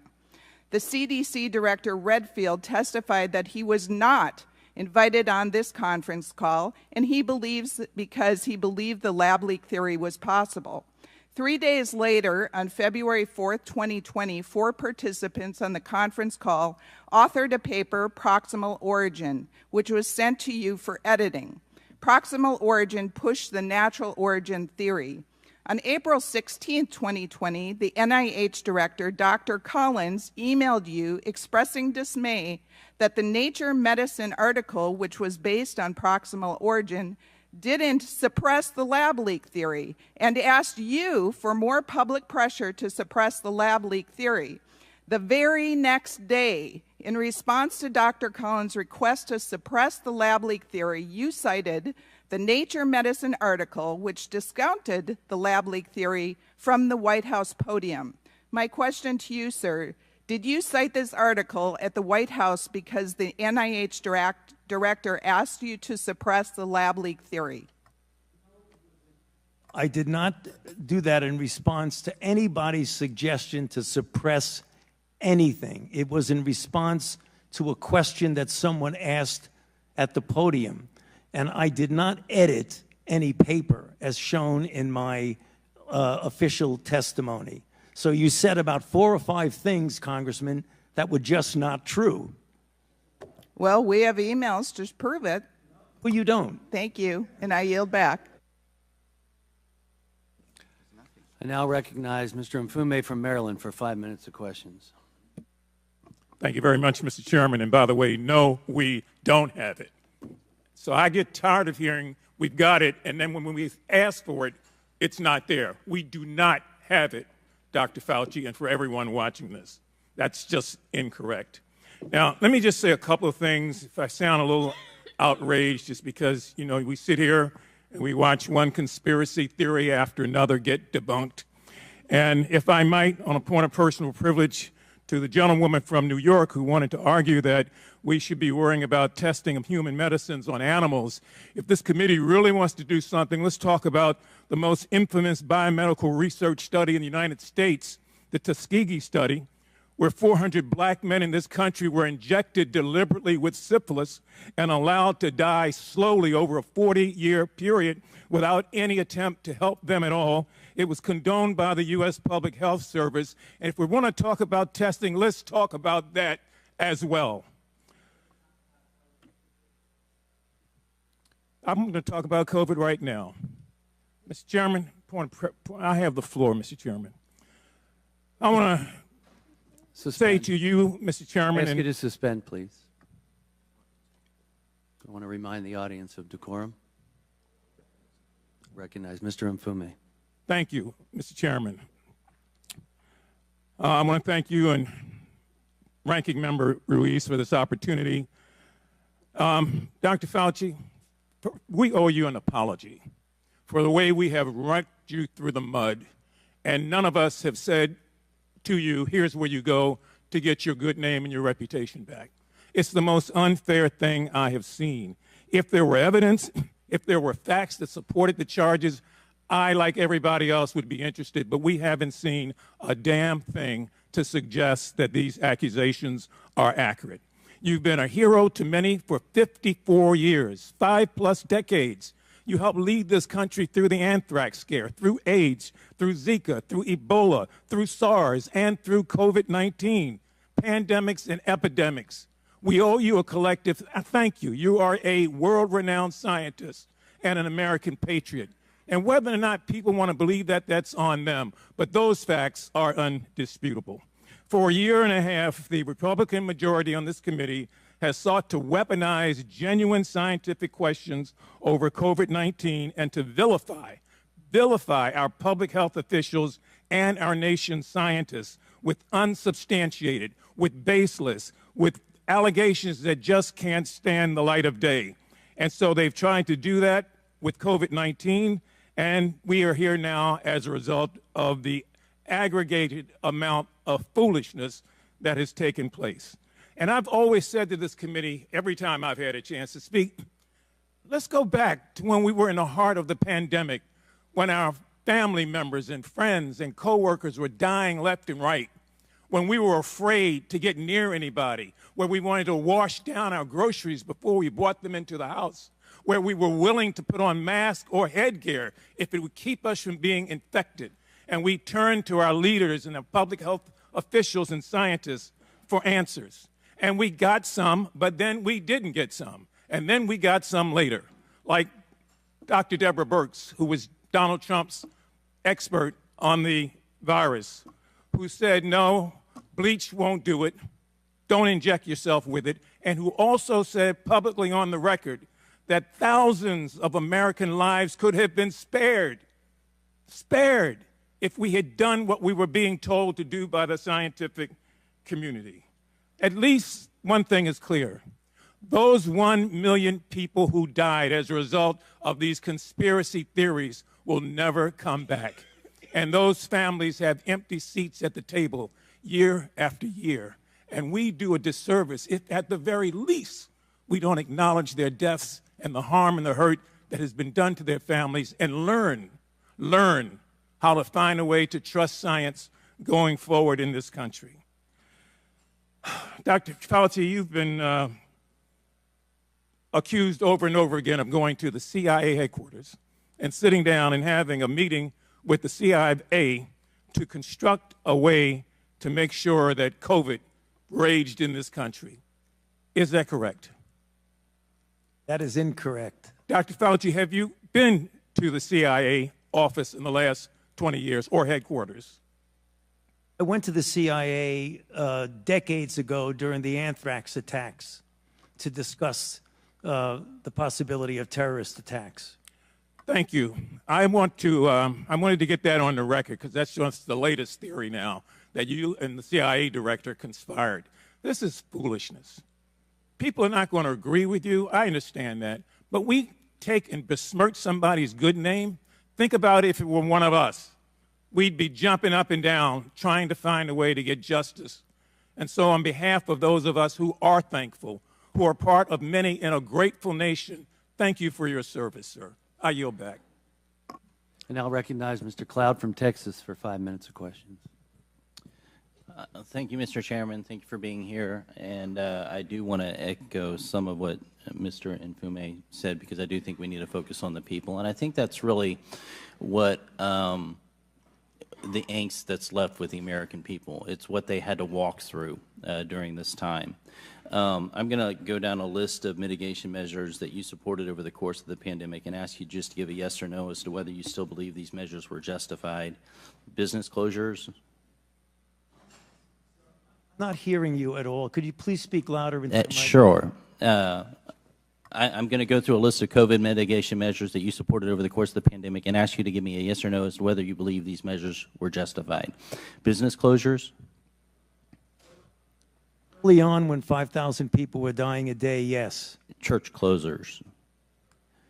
Same thing. School closures. Again, the stay-at-home orders. These were important when we were trying to stop the tsunami of deaths that were occurring early on. How long you kept them going is debatable.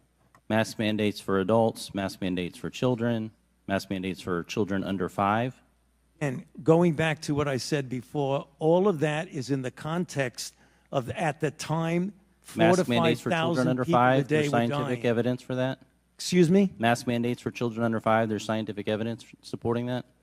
There was no study that did masks on kids before. You couldn't do the study. You had to respond to an epidemic that was killing 4,000 to 5,000 Americans per Vaccine day. mandates for employees, vaccine mandates for students, vaccine mandates for military. Vaccines save lives. It is very, very clear that vaccines have saved hundreds of thousands of Americans and millions I'm not debating. of We're talking about worldwide. the COVID-19. Did or do the vaccines, the COVID-19 vaccine, stop anyone from getting COVID? I answered that question to the chairman. Early on, it became clear that they did.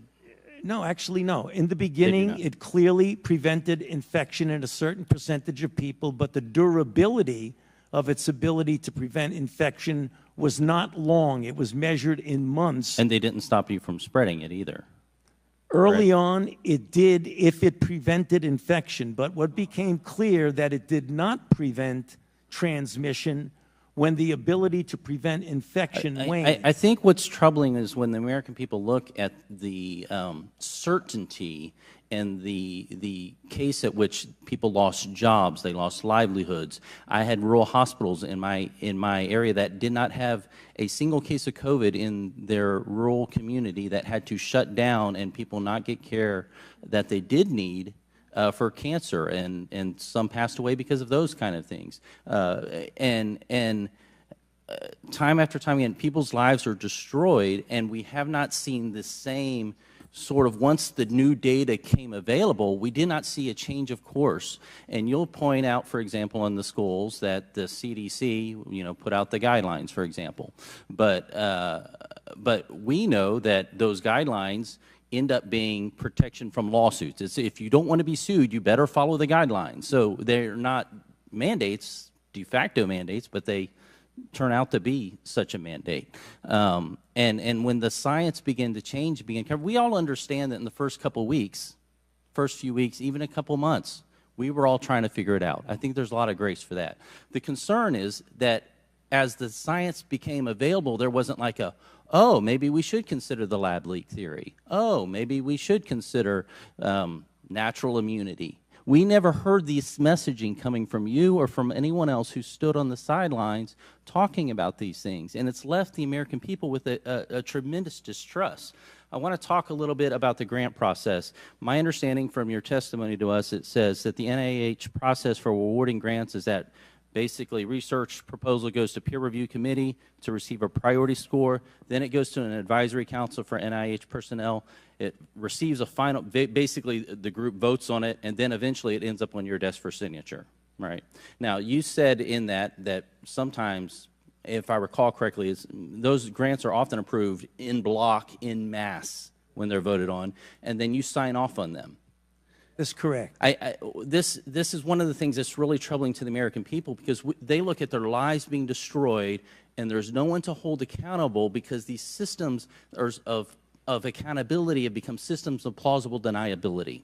And so your name is on every single grant, but yet you absolve yourself of any sort of responsibility by saying, well, you know, it goes to this committee that's, you know, that has a number of people on it, and they're approved in block, and so there's no accountability for anything, any of the taxpayer dollars that are going forth.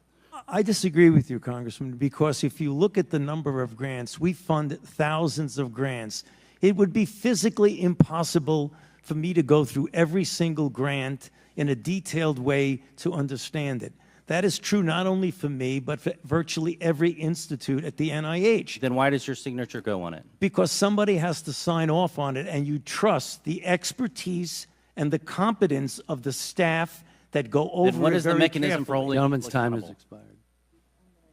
I now recognize Ms. Ross from North Carolina for 5 minutes of questions. Thank you, Mr. Chairman. I want to thank you, Dr. Fauci, for your voluntary testimony today, also for so much grace in your 14 hours of testimony. And I, again, want to thank you for your service and your patience. It's truly remarkable. Because it bears repeating, let me just remind everyone that after 15 months, my Republican colleagues' extreme allegations against you remain unsubstantiated. Unsubstantiated. And now, during your two-day closed-door interview in January, you discussed a number of topics regarding the public health response to the COVID-19 pandemic, some of which we've touched on briefly, but I just want to dive in a little bit deeper here. For example, you discussed both then and here with Congresswoman Castor the recommendation that we maintain 6 feet of distance between one another to reduce the spread of COVID-19. And you discussed how social distancing recommendations were developed, that you yourself didn't pick this 6 feet, and it was just really kind of a guideline in the moment. In your view, though, do social distancing recommendations and other public health measures to reduce transmission save lives? Definitely. Okay. I'd also like to go back and take a deeper dive into the COVID-19 vaccine discussion that we just had. And you were also asked about that during your interview in January. In the Select Subcommittee, we've heard suggestions that the vaccine was ineffective because of breakthrough infections that occur after vaccination. We just heard about that right here. But as I understand it, perhaps the strongest measure of COVID-19 vaccine's effectiveness is the reduction of severe disease and death, not necessarily getting a milder form of COVID. Could you talk about that a little bit? Yes, it's very clear that when you're dealing with many vaccines, but particularly when you're looking at COVID, as I mentioned, and I'll repeat it quickly for you, that early on there was a degree, not as much as against severe disease, of protection against infection. Unfortunately, that protection against infection, which is related to transmissibility, waned rather rapidly in a matter of months. What has stood firm, well, much better than transmission and much better than infection, is the ability to prevent someone from hospitalizations and deaths. And in fact, the curves, Congresswoman, are stunning. When you look at the deaths and hospitalizations of people who are unvaccinated, it's like this. When you look at the deaths and hospitalizations for people who are vaccinated and boosted, it's like this. The difference is profound. When you're dealing with infection, again, less so because of the waning of protection against infection. Well, and that was also confirmed by a Commonwealth Fund December 2022 report that which came out 2 years after the Biden administration's effort to get COVID-19 vaccines in arms, and your effort too, that it prevented more than 3 million deaths and averted 18 million hospitalizations. And that came out in 2002, but it seems to corroborate what you're saying. Indeed, and $1.15 trillion in healthcare costs. Thank you for that add.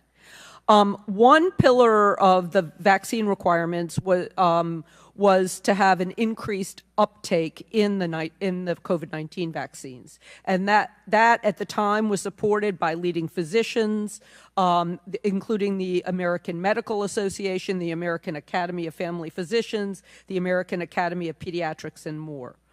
Were the vaccine requirements a clinically sound tool for improving uptake of a safe and effective vaccine?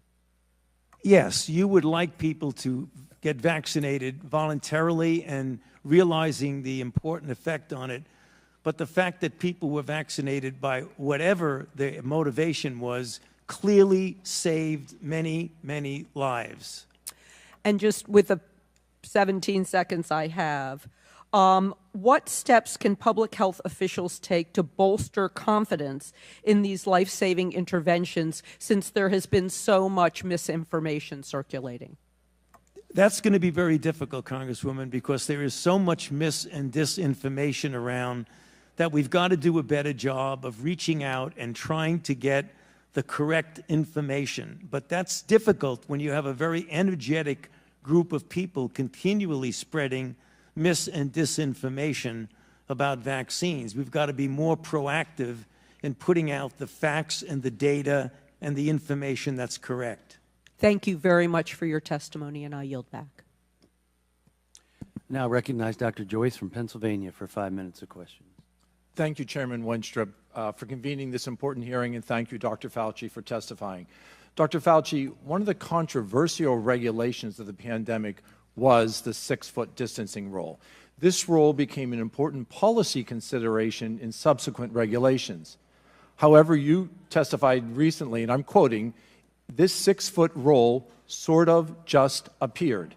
Do you think that a rule that sort of just appeared is substantial justification for the regulations that we saw based on that 6-foot rule?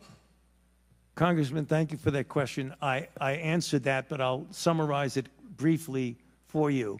When saying it just appeared, it came from the CDC. Okay, you stated that earlier. What was your relationship with the CDC when you saw a regulation which was not based in the current science? Well, when I say was not based in science, I meant a prospective clinical trial to determine whether 6 foot was better than 3, was better than 10. But once we realized that the virus was not spread by droplets and was aerosolized, did you feel an indication to go back to the CDC and said, let's base this on science. Let's get rid of this 6-foot rule. This 6-foot rule crippled businesses. It allowed students to stay at home and not learn. Americans suffered. And that suffering continues because the fracture of trust in American scientists continues to this day. Did you not feel an obligation for something that just sort of appeared, not to go back to the CDC and say, let's base this on what we know? It was a CDC decision, and it was clear. Were you dialoguing with the CDC? Excuse me? Were you in communication with the CDC? CDC was part of the coronavirus response team. Yep. And you didn't feel an obligation to go to them and say, look, Americans aren't going to trust us. Yeah. We're providing them with misinformation. We have discussions at the White House about that. We did. But the CDC's decision and was their decision to make, and they made it. And you didn't feel an obligation as the lead scientist at the NIH to challenge that? I've challenged the CDC multiple times. Publicly on this regard? Excuse me? Publicly, you challenged them on the 6-foot distancing rule? It is not appropriate to be publicly challenging a sister organization. Do you agree that Americans now have lost their trust in science, in lead science from government because of misinformation like this? Well, when you talk about misinformation, I think that you have to be careful. It's not disinformation. It was information that ultimately proved, when you put the aerosolization in, that it was not an effective rule to have 6 feet of distancing. Dr. Fauci, let's move on. On April 21st, Dr. Morens wrote to Dr. Daszak in an email that there is no worry about FOIAs. I can either send stuff to Tony on his private Gmail, hand it to him at work, or at his house. He is too smart to let colleagues send him stuff that could cause trouble. Do you realize that this impact still considers today? This is your lead trusted researcher who works with you, your advisor. Do you realize the impact of that? It was a terrible thing. It was wrong, and it was inappropriate. Thank you. I think we all agree it was incredibly inappropriate. Recently, in an op-ed that Senator Roger Marshall published just yesterday, he raised concern about HHS FOIA compliance following your testimony in front of the Senate Help Committee. Dr. Fauci, what involvement did you have in HHS not responding to FOIA requests following your testimony in the Senate in 2021? I had no role whatsoever in anything to do with the request. When FOIA is made, it doesn't go directly to a person like me. It goes to a department, which then takes care of it. So I don't have any role one way or the other in FOIA. Let's go on. Were you aware that NIAID employees conducting official work on unofficial emails and inappropriately assisting grantees during your time as a director? I was not aware of that as it was occurring. It obviously came out during the committee hearings, but I was not aware of that. And I think that you put an exclamation point on how important these hearings are. Dr. Fauci, would you agree that this demonstrates the need for more accountability and increased oversight of NIAID? What you saw, I believe, with Dr. Morens was an aberrancy and an outlier. The individuals at the NIH and NIAID are a very committed group of individuals, and this one instance that you point out is an aberrancy and an outlier. That does From not your senior advisor for 20 years. Well, the title is senior advisor. We wrote scientific papers together. He didn't advise me, as I mentioned. Are your senior advisors not trusted staff? Again, I told you that his title was senior advisor, but he is not an advisor on policy. That's very confusing to have someone's title and not having that to be their obligation. But that is the fact, though. I think that supports what we said. There needs to be more oversight and there needs to be more accountability. Mr. Chairman, my time has expired, but these points are very clear to all of us today in this hearing room. I yield back. I now recognize Mr. Garcia from California for 5 minutes. Oh, he left? I now recognize Ms. Green from Georgia for 5 minutes of questions. Thank you, Mr. Chairman. Mr. Fauci, you were quoted on CBS Face the Nation saying it's easy to criticize, but they're really criticizing science because I represent science. Do you represent science, Mr. Fauci? I am a scientist who uses the scientific method to gain information. Yes, you said you represent science. Do you represent science, Mr. Fauci? Yes or no? Yes or no? No, that's not a yes or no answer. Yes, it's a yes or no. I don't think it is. Okay, well, we'll take that as a you don't know what you represent. Oh, But this, as director of the NIH, you did sign off on these so-called scientific experiments.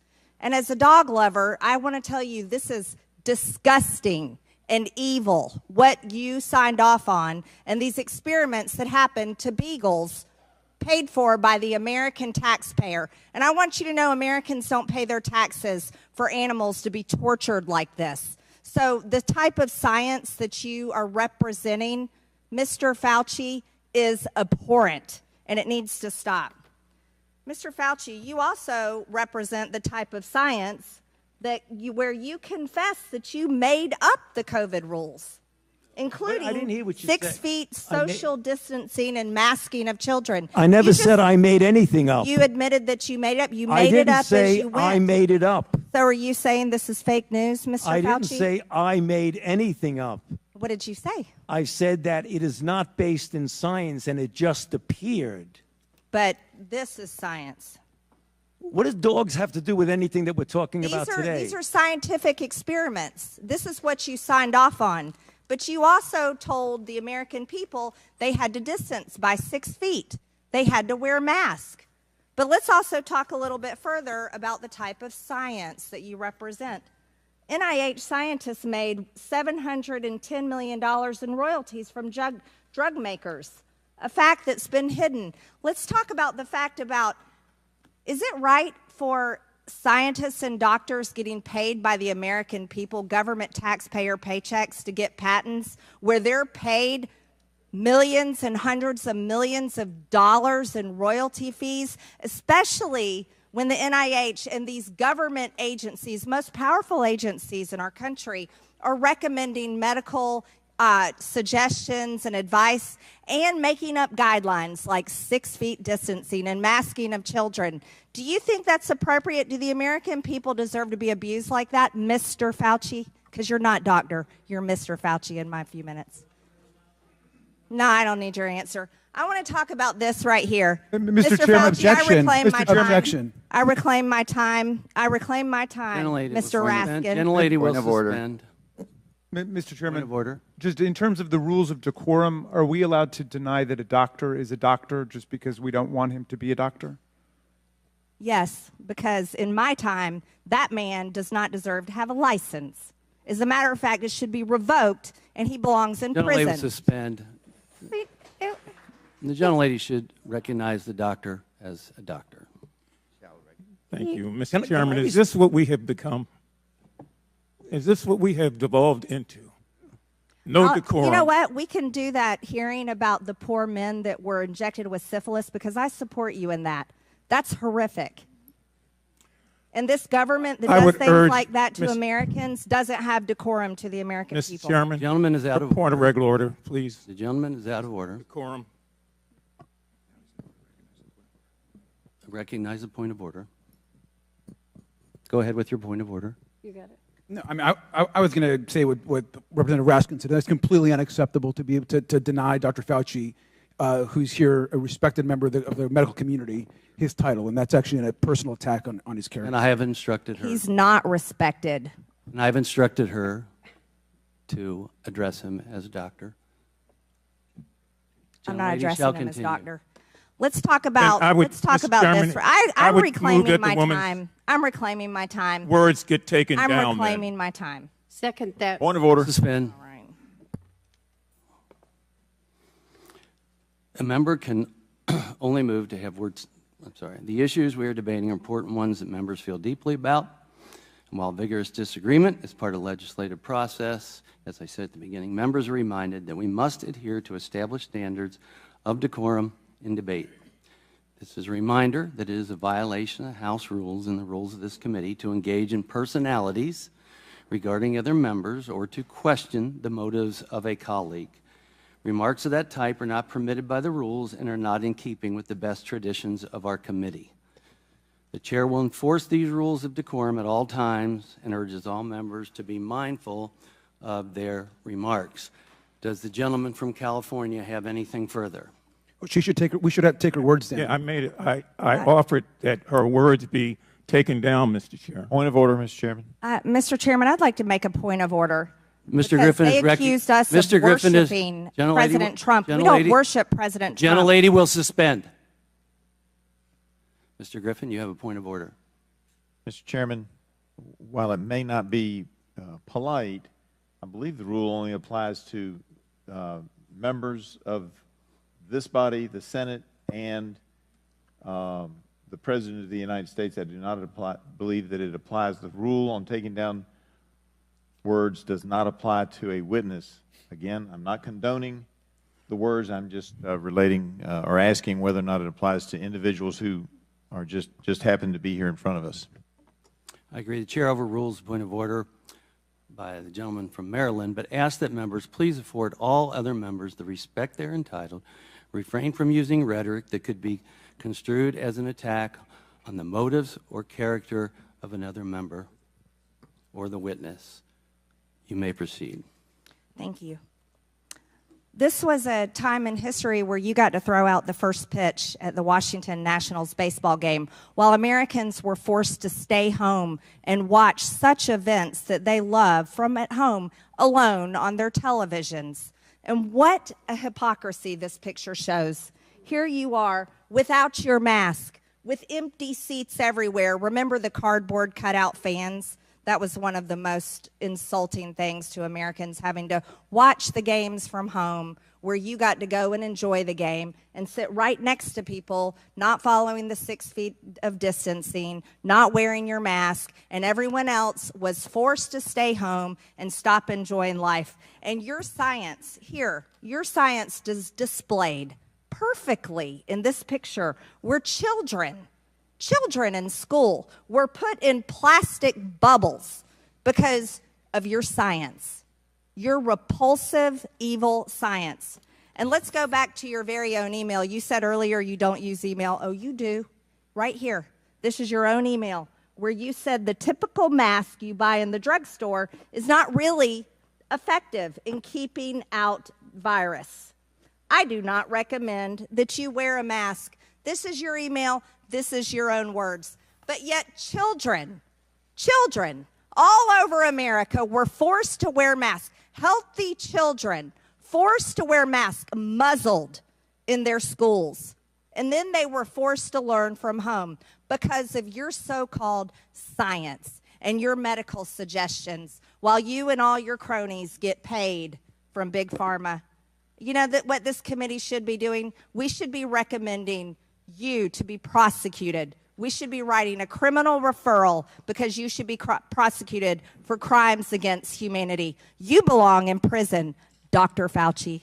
Mr. Chairman, I have another point of order. I recognize Ms. Dingell. Just want to make sure the record is clear.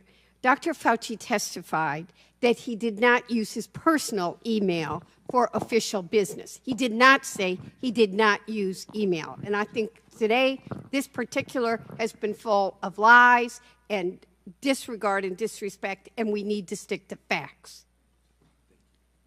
Thank you. The gentlelady's time had expired before the point of order. I now recognize Mr. Garcia from California for 5 minutes of questions. Thank you, Mr. Chairman. Dr. Fauci, I am so sorry you just had to sit through that. That was completely irresponsible. Quite frankly, we're hearing, this might be the most insane hearing I've actually attended. I've only been in Congress for a year and a half, but I am so sorry that you are subjected to those level of attacks and insanity. Your quote-unquote so-called science that the gentlewoman is referring to has saved millions of lives in this country and around the world, and I want to thank you for that. I also think it's important to note that, my opinion is that you are an American hero, and your team has done more to save lives than all 435 members of this body on both sides of the aisle. You guys have worked not just during this pandemic, but over time to save millions of lives in this country and across the world. We lost 1.1 million American lives. 1.1 million American lives, 7 million lives around the world. We were having 9/11-like events, death events daily in this country, losing 4,000, 5,000 people every single day. I was mayor during the time of the pandemic. I remember how painful it was to close businesses, to shut down schools, but how quickly we forget the pain and how scared we were as a country. We were washing our groceries as they were coming in. We were keeping seniors at a distance. The tragedy that was happening in our nursing homes.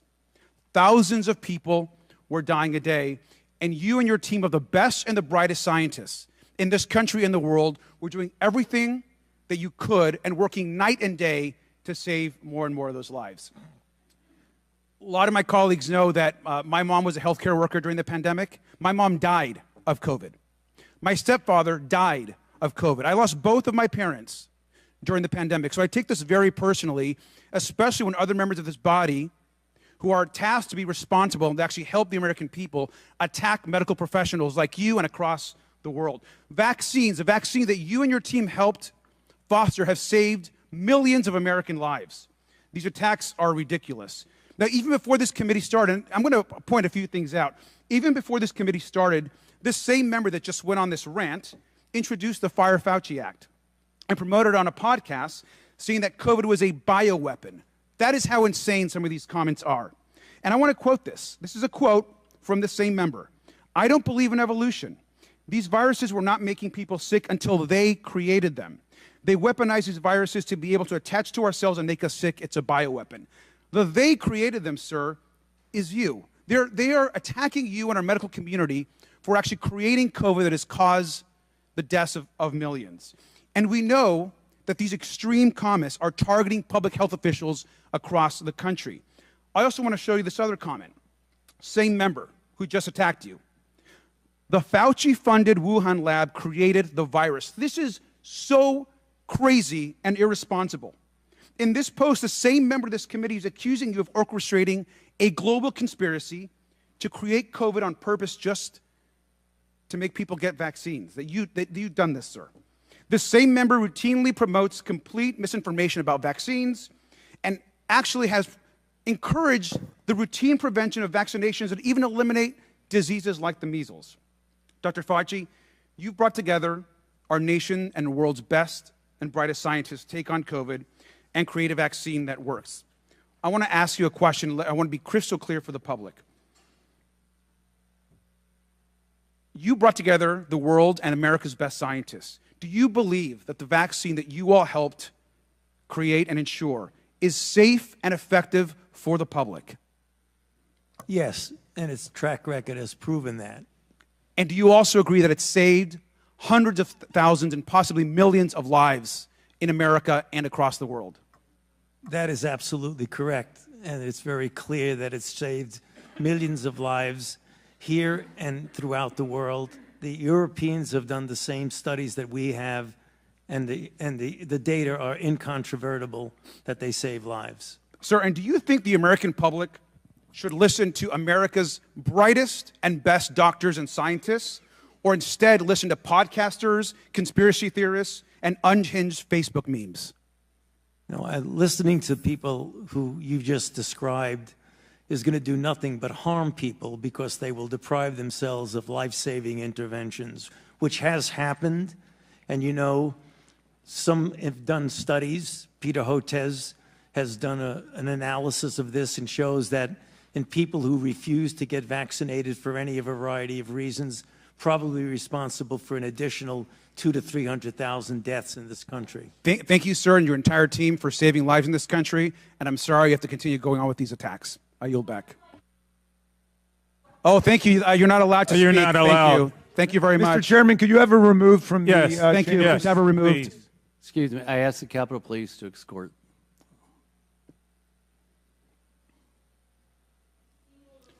Yep, thank you. She can be removed. Yeah, you can be removed. Actually, you're not allowed to speak. Your time has Take your expired. Starbucks with you. Mr. Garcia, Mr. Raskin, you're out of line. Your times have expired. Now recognize Dr. Jackson from Texas for 5 minutes of questions. Thank you, Mr. Chairman. Dr. Fauci, I have to say, I, as so many Americans, am deeply disappointed in your actions during a critical time in our nation's history while you were in key leadership roles as the director of the National Institute of Allergy and Infectious Disease and as the chief medical advisor to President Biden. Put quite simply, you failed miserably, in my opinion. Based on all we have learned during the pandemic and all that we have since learned through this committee's work, I believe your failures stem from both an effort of self-preservation, manifested by a series of lies and cover-up, and by a total failure of leadership. It was obvious to everyone that you and your organization, NIH, had a lot to lose if the American people were to discover that COVID-19 was most likely leaked from a lab in Wuhan, China, and that you, via EcoHealth Alliance and Peter Daszak, actually funded this research, and that this lab was actively and recklessly conducting gain-of-function research. As such, you did everything in your power to deflect and cover up this possibility. You even recruited others to help you in this effort. Unfortunately, this cost our country and the world valuable time that may have led to answers regarding the origin, may have blunted the spread, and would have almost certainly saved lives. While I think most of us have known all along what I just described what I have been appalled to discover through sworn testimony to this committee is the level at which you and those that worked for you went to cover up the obvious. Just a few examples, and I know these have been touched on, but they're important for everyone to hear. Dr. Lawrence Tabak, former acting director of NIH, testified that under the generic definition that NIH did in fact fund gain-of-function research. This was based on a definition that was initially used by NIH and a definition that was abandoned and removed from the website in October of 2021 and replaced by a new, much more detailed definition with a much higher bar that you have since conveniently used to define gain-of-function testing and to deny what Dr. Tabak has since confirmed. He also said that EcoHealth Alliance failed to properly and promptly report that their research violated the terms of the grant, something that went completely unaddressed under your watch. Dr. Morans, your senior advisor, who you have tried today to distance yourself from, but whose large volume of emails clearly demonstrate that you had a very close and personal relationship with, and who reported to you directly, has openly bragged about how he subverted FOIA requests. I remind you that the law requires you and your former organization to comply with Freedom of Information Act requests. It is not optional. If you or your employees or your organization that you oversaw were systemically avoiding transparency and illegally hiding or destroying documents that rightfully belong to the American people, then you should be criminally charged, and they should as well. In addition, Dr. Gregory Folkers, your chief of staff, also engaged in illegal practices in which he crafted messages using symbols instead of letters to avoid FOIA exposure. In an email, April 2020, from Dr. Morans to Peter Daszak, he says, quote, "There are things I can't say." Well, I wonder what he couldn't say. He also went on to say, quote, "Except Tony is aware, and I have learned there are ongoing efforts within NIH to steer through this with minimal damage to you, Peter, and colleagues, and to NIH and NAID," end quote. And then a few days later, he said, quote, "I have reason to believe that there are already efforts going on to protect you," end quote.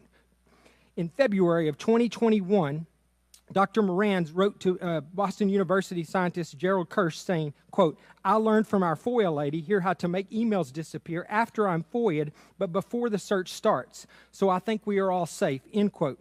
Dr. Fauci, I want to know what you were being protected from and what you needed to be safe from. I'm going to go on because I have a little time here. He went on to say, quote, "Plus, I deleted most of the earlier emails after sending to Gmail. Once again, illegal and an actual crime." Dr. Morans noted in another email to Dr. Kirsch saying, quote, I learned the tricks last year from an old friend, Marge Moore, who heads our FOIA office and also hates FOIAs," end quote. It is absolutely amazing to me that Dr. Morans and Marge Moore still have jobs and taxpayers are still paying their salaries. Dr. Morans wrote to Dr. Daszak in April of 2021, quote, "P.S. I forgot to say there is no worry about FOIAs. I can either send stuff to Tony on his private email or hand it to him to work or at his house. He is too smart to let colleagues send him stuff that could cause trouble." End quote. Apparently, you neglected to surround yourself with equally smart individuals. Dr. Morans wrote to another collaborator, Peter Hotitz, in June 2021, at Baylor College of Medicine, that he had deleted all his emails related to COVID origin when, quote, "the shit hit the fan," end quote. He said, quote, "I feel pretty sure Tony were too. The best way to avoid FOIA hassles is to delete all emails when you learn the subject is pretty sensitive." In October 2021, Dr. Morans wrote to Peter Daszak, quote, "Peter, from Tony's numerous recent comments to me and from what Francis has been vocal about over the past 5 years, we are trying to protect you, and they are protecting their own reputations as well," end quote. I'll just jump ahead. The American people can rest assured that we are going to continue to pursue answers and we continue to push for full accountability from you and your colleagues despite continuing efforts to try to cover this up. Dr. Fauci, history will not be kind to you, and you will be known as the man who put his personal interests before the interest of the American people, the very people that you were supposed to be protecting. Your actions, along with several others we have had before this committee, have completely eroded America's trust in our public health system and the agency that you represented for half a century. With that, I yield back. Gentleman's time has expired. I now recognize Ms. Takuda from Hawaii for 5 minutes of questions. Thank you, Mr. Chair, and I hope I'll have an additional 30 seconds like the previous gentleman. And Dr. Fauci, I have allowed that today on you. several occasions. Thank you, Mr. Chair. Dr. Fauci, you deserve better than this.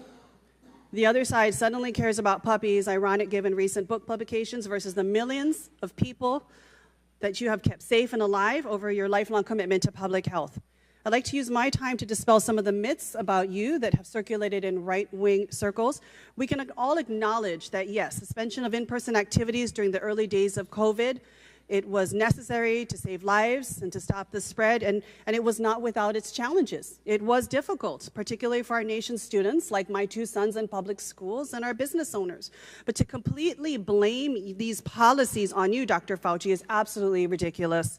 I'd like to make the record clear on something. The decision to suspend in-person learning, dining, and other activities, that was not a decision that you were somehow solely responsible for, including in your role as NIAID director. Is that correct? In fact, these decisions were actually made at the state and local level in communities across the country, like my home state of Hawaii, which was particularly aggressive, in part as a response to the Trump administration's early failure to contain the initial outbreak of the virus. Is that not correct? I'm sorry, I didn't, ma'am, I'm not really hearing you very well. Could you just put your... We'll put it a little bit closer, but to be clear that the decisions were actually made at the state and local levels in communities across the country. That is correct. Okay, thank you. Now I'd like to shift topics and turn to the allegation that you sought to suppress opposing viewpoints about the pandemic response. Over the past 15 months, majority members of this subcommittee have levied the allegation that federal health officials censored proposals like the Great Barrington Declaration, which were inconsistent with the overwhelming consensus of the scientific and medical community. Much attention has been paid to an email Dr. Francis Collins sent you regarding the Great Barrington Declaration, where he called for a quick and devastating published takedown of its premises. To be clear, this was not Dr. Collins suggesting that you suppress or censor the Great Barrington Declaration. Rather, he was suggesting that the points you just explained be memorialized to substantively refute the scientific premises of the Great Barrington Declaration. Is that correct? Yes. And there was good reason for Dr. Collins to have substantive concerns. The Great Barrington Declaration proposed lifting mitigation measures for the vast majority of society and preserving them only for certain populations, including the elderly and people with underlying health conditions. This was months before a vaccination was available, and public health systems were already being overwhelmed, and thousands of Americans were dying daily. Dr. Fauci, what percentage of the population did we estimate needed to be infected with COVID before we would achieve so-called herd immunity? Herd immunity was very elusive with COVID, and the Great Barrington Declaration was flawed both conceptually and in practice. Conceptually, that you could shield vulnerable people as if the only vulnerable people are those in nursing homes.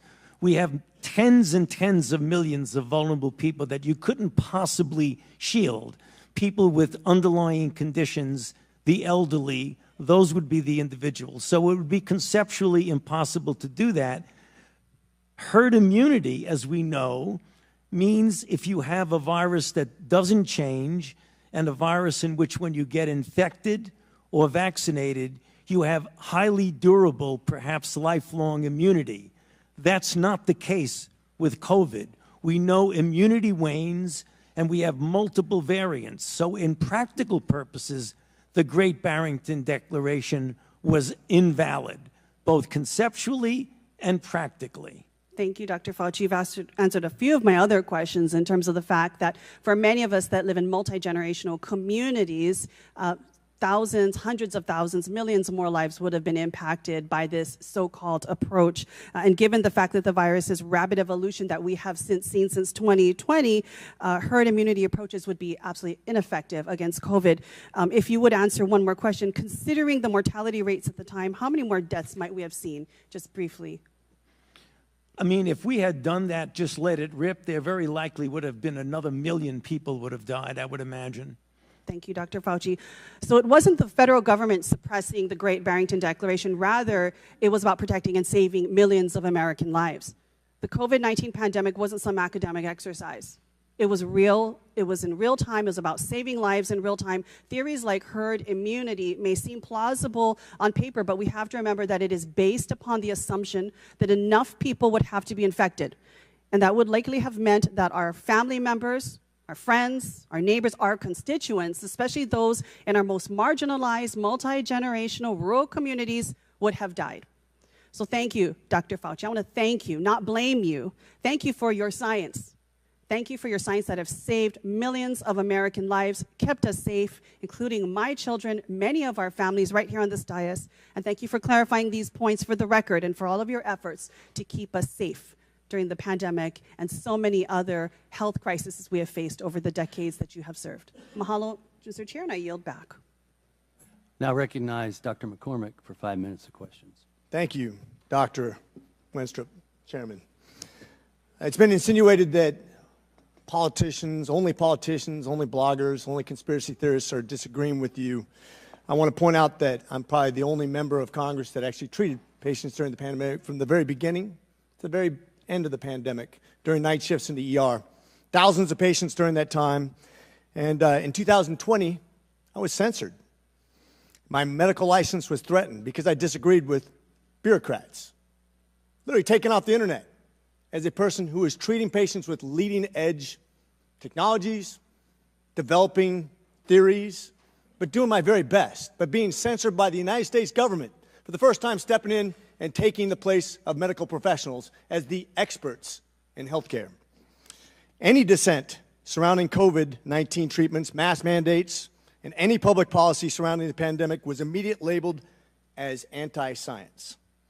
I watched as public health officials and politicians told my patients what treatment options were best for them, regardless of their comorbidities or their medical history.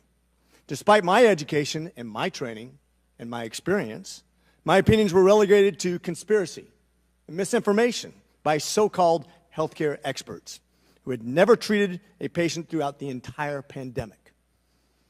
This has been a black eye on the medicine and has highlighted why government should never insert itself in between patients and their healthcare providers. The American people deserve to make medical decisions through conversations with their physicians rather than politically motivated mandates. Dr. Fauci, did you ever treat a patient for COVID during the pandemic? I was part of a team that was at the NIH that took care. We didn't take care of many of them. Okay, so not hands-on. Got it. Thank you. Why would I be criticized by a bureaucrat for doing my very best as a healthcare? This is a rhetorical question. But why? Why would the government, who's never treated a patient for COVID, you can read all the things you want, but you're not there. You're not seeing patients. You're not watching people die, intubating patients right there with that disease in your face, watching it happen, watching the development of this disease and actually learning from it. But I'm being told by bureaucrats what's right and wrong. And what's funny is everything I was censored on, I was proven to be right. Pretty crazy, isn't it?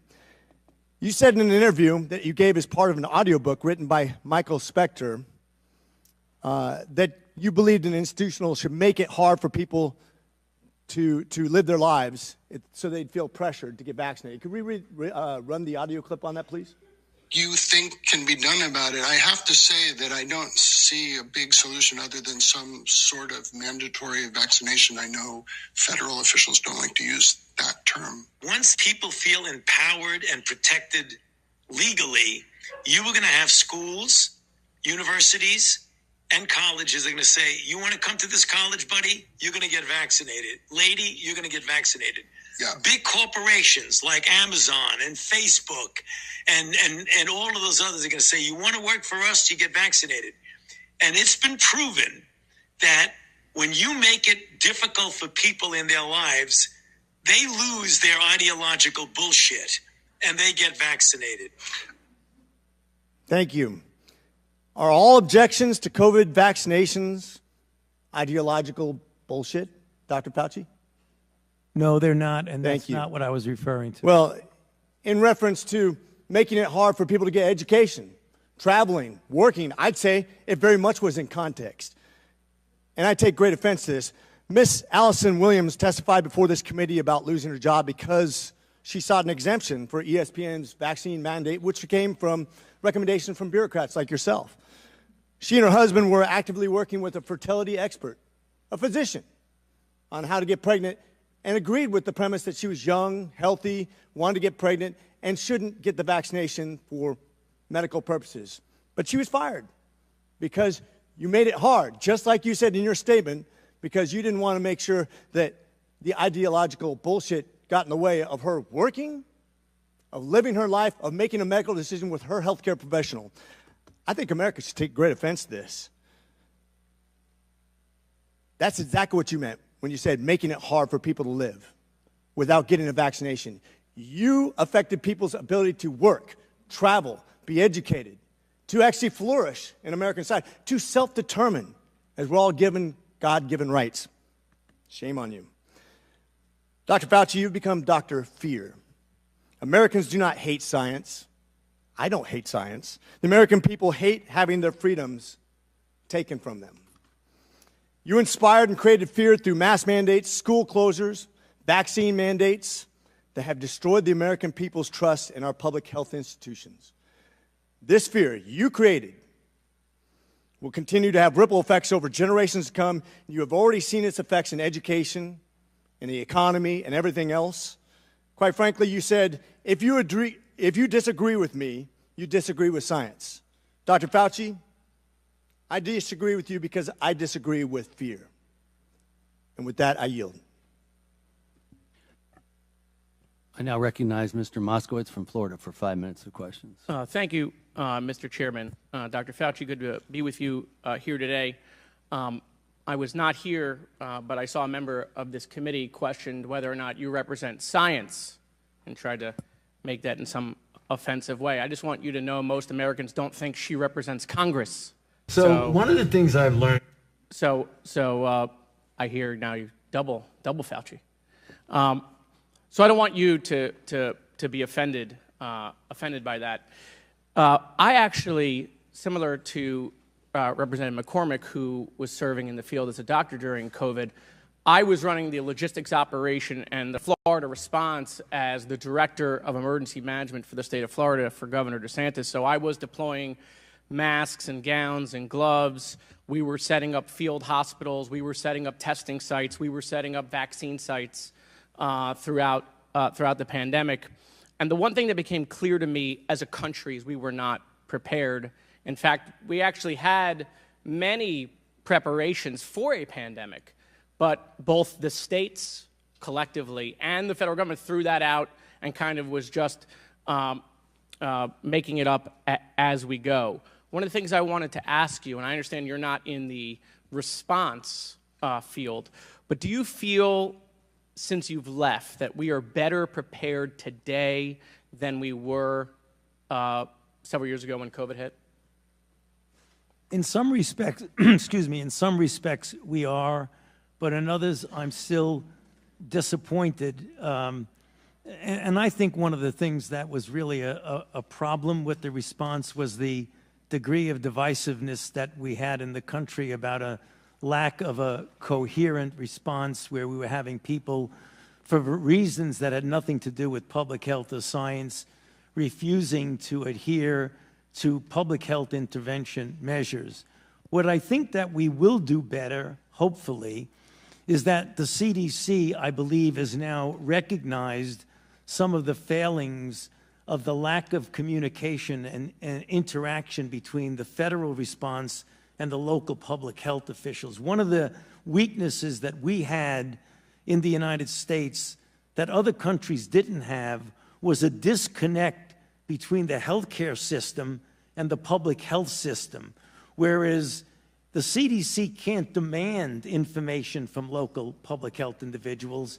They have to volunteer to give it to them, and it isn't given to them in real time.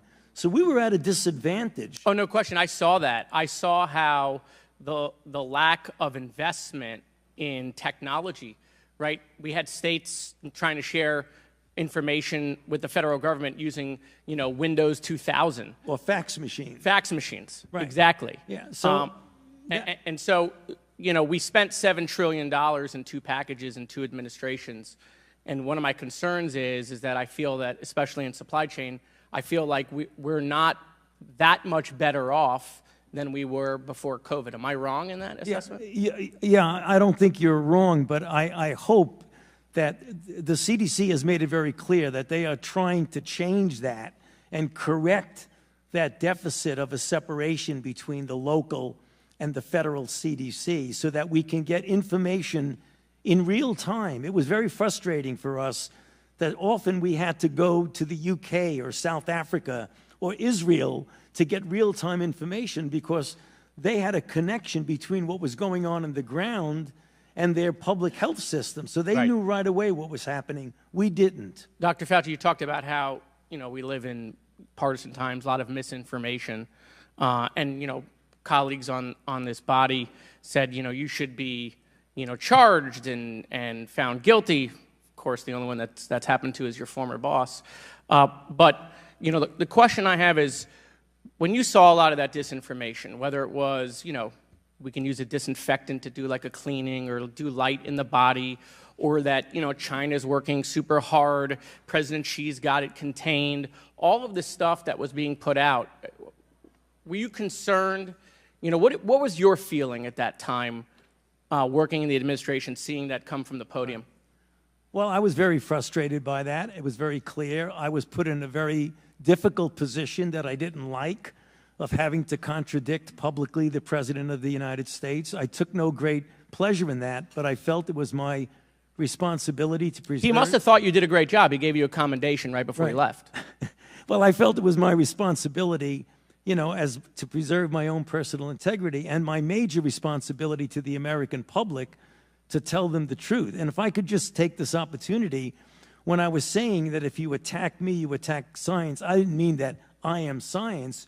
What I meant was that when the data showed that hydroxychloroquine does not work, and there are people saying, oh, it does, I'll give it to people, and we know it can be hurtful to them, then when you're attacking what I'm saying, that the science shows it doesn't work, and the science shows that bleach doesn't work, that when you attack that, you really are attacking science, because science has shown that it doesn't work. That's what I meant. When you're attacking me, you're attacking science. Thank you, Doctor. Thank you, Mr. Chairman. I yield back. Gentleman's time's expired. Now recognize Mr. Jordan from Ohio for 5 minutes. Thank you, Mr. Chairman. Doctor, why was it so important that the virus not have started in a lab? We don't know where it started, and that's the reason why I keep an open mind. So I don't know what you mean by why was it so important. It wasn't important. Well, you still don't know where it started? The guys you gave money to figured it out in 3 days. No.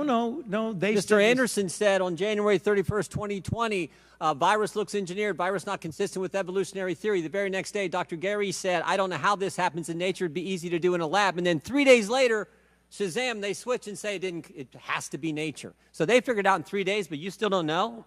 No. In fact, if you look at what they were saying, Congressman Jordan, they were saying that it was not a manufactured virus. It still could have evolved out of a lab. Well, let me read something here to you.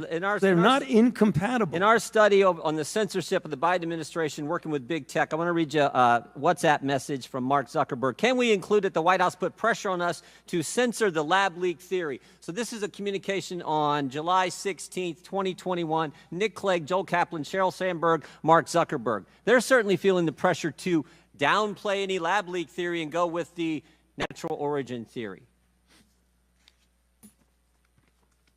Is there a question there? One's coming. Here's another email to Mark Zuckerberg. It says, subject line, COVID misinformation, Wuhan lab leak theory. In response to continued public pressure and tense conversations with the new administration, we started removing 5 COVID claims, including the lab leak theory. Mr. Zuckerberg responds, this seems like a good reminder that when we compromise our standards due to pressure from an administration in either direction, we often later regret it. Why was it so important the virus not have started in a lab? Wasn't so important that the virus not. We don't know. We know it was important to someone in the Biden administration, so much so that the top people at Meta, the top people at Facebook are asking, why are we getting all this pressure to downplay the lab leak theory? And we have an email from June of the same year, June 4th, 2021, saying the same thing. It was certainly important to somebody. Well, what has that got to do with me? I'm asking you because you're the expert on the coronavirus. I'm saying why was the administration so pushing not to have the lab leak theory as something that was viable? I can answer that. I've kept an open mind throughout the entire process. You kept an open mind. Dr. Fauci, open mind. That is correct. What happened in those 3 days? Why did Dr. Anderson and Mr. Anderson and Dr. Gary, why did they change their mind in 180 degrees? Because what Christian Anderson says 3 days later, after he said virus looks engineered, virus not consistent with evolutionary theory, 3 days later he says the main crackpot theories going around at the moment relate to this virus being somehow engineered, and that is demonstrably false. How did they figure all that out in 3 days, Dr. Fauci? You can do that. Still have an open mind. Well, what they did is that they testified before this committee. What they did, they went back and looked at the sequences and realized that their initial concern was unfounded about that, and it did not look at all like it was manufactured. But as they said in their paper, even though they feel it was more likely, 3 days they figured it out. That's exactly. You could do that in 3 days. You Okay. can scan sequences in a day. You don't need 3 days. Okay, who's Robert Redfield? The former director of the CDC. Dr. Redfield, right? And he was also on the coronavirus task force. Is that accurate? He was a member of the coronavirus task force. And here's what he said to this committee. He said, Redfield said that Fauci and Collins left him out because Redfield suspected that coronavirus had leaked from the Chinese lab. Is that accurate? Well, he said that, but that's not true. You're That saying is incorrect, Congressman. Dr. Redfield's lying to the committee when he sat right where you sat? When he said that I kept him out, that is an incorrect statement. The roster who was on the phone was Dr. Redfield in that conference call on February 1st when you had Mr. Anderson and Dr. Gary on that call? He was not. And the conference call was put together by Jeremy Farrar. So no one kept him out. He said he was kept out because he felt... Did U.S. tax dollars... You want me to answer the question? Yeah, I would just wonder why he wasn't on the call. It seems to me the head of CDC, part of the coronavirus task force, which was formed 2 days prior to that call, would have been on the call. Well, the call was arranged by Jeremy Farrar. You should ask him. Okay. Did U.S. tax dollars flow through a grant recipient to the lab in China? I'm sorry, what was... Did U.S. tax dollars flow through a grant recipient to the lab in China? Yes, of course. It was a sub-award to the Wuhan Institute. And who approved that award? Excuse me? And who approved that award? What agency approved that award? National Institute of Allergy and Infectious Diseases. Your agency approved that, right? Yes, it did after... Did that have anything to do with this downplaying of the lab leak theory? No. Nothing to do with it? Nothing. What... Do you agree that there was a push to downplay the lab leak theory? Not on my part. Really? Really? Wow. Wow. I think most of the country would find that amazing. I still got 11 seconds. Well, look at the facts. I've kept an open mind throughout the entire process. All right. I yield back. I now recognize the majority staff for no longer than 30 minutes of questions. Dr. Fauci, it's good to see you again. I want to ask a couple questions about some of the members' questions and then get into some follow-ups. The issue of the CIA trip was brought up. That was brought to us by a whistleblower. That was not an allegation made by the committee. It was an allegation made by the whistleblower. You testified at a transcribed interview back in early January. Do you recall me asking you about that allegation? About the going to the CIA? Yes.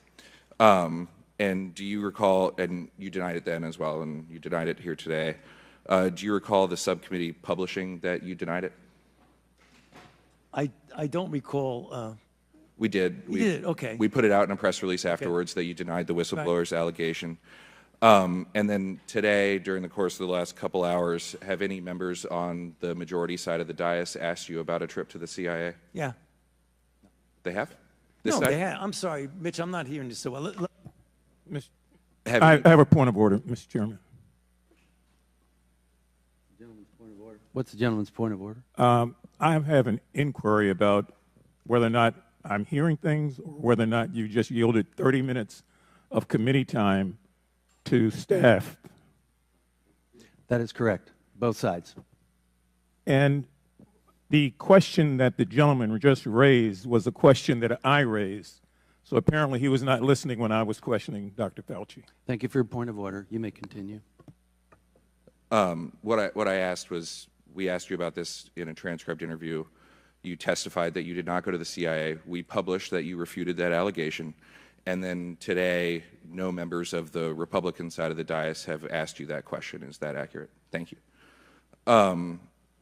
You've been asked a number of times about your former senior advisor, Dr. Morins, and have said, and I want to make sure I characterize it correctly because it goes a little back and forth, that you didn't conduct official business over a personal email with Dr. Morins. Has Dr. Morins emailed your personal email before on non-official purposes?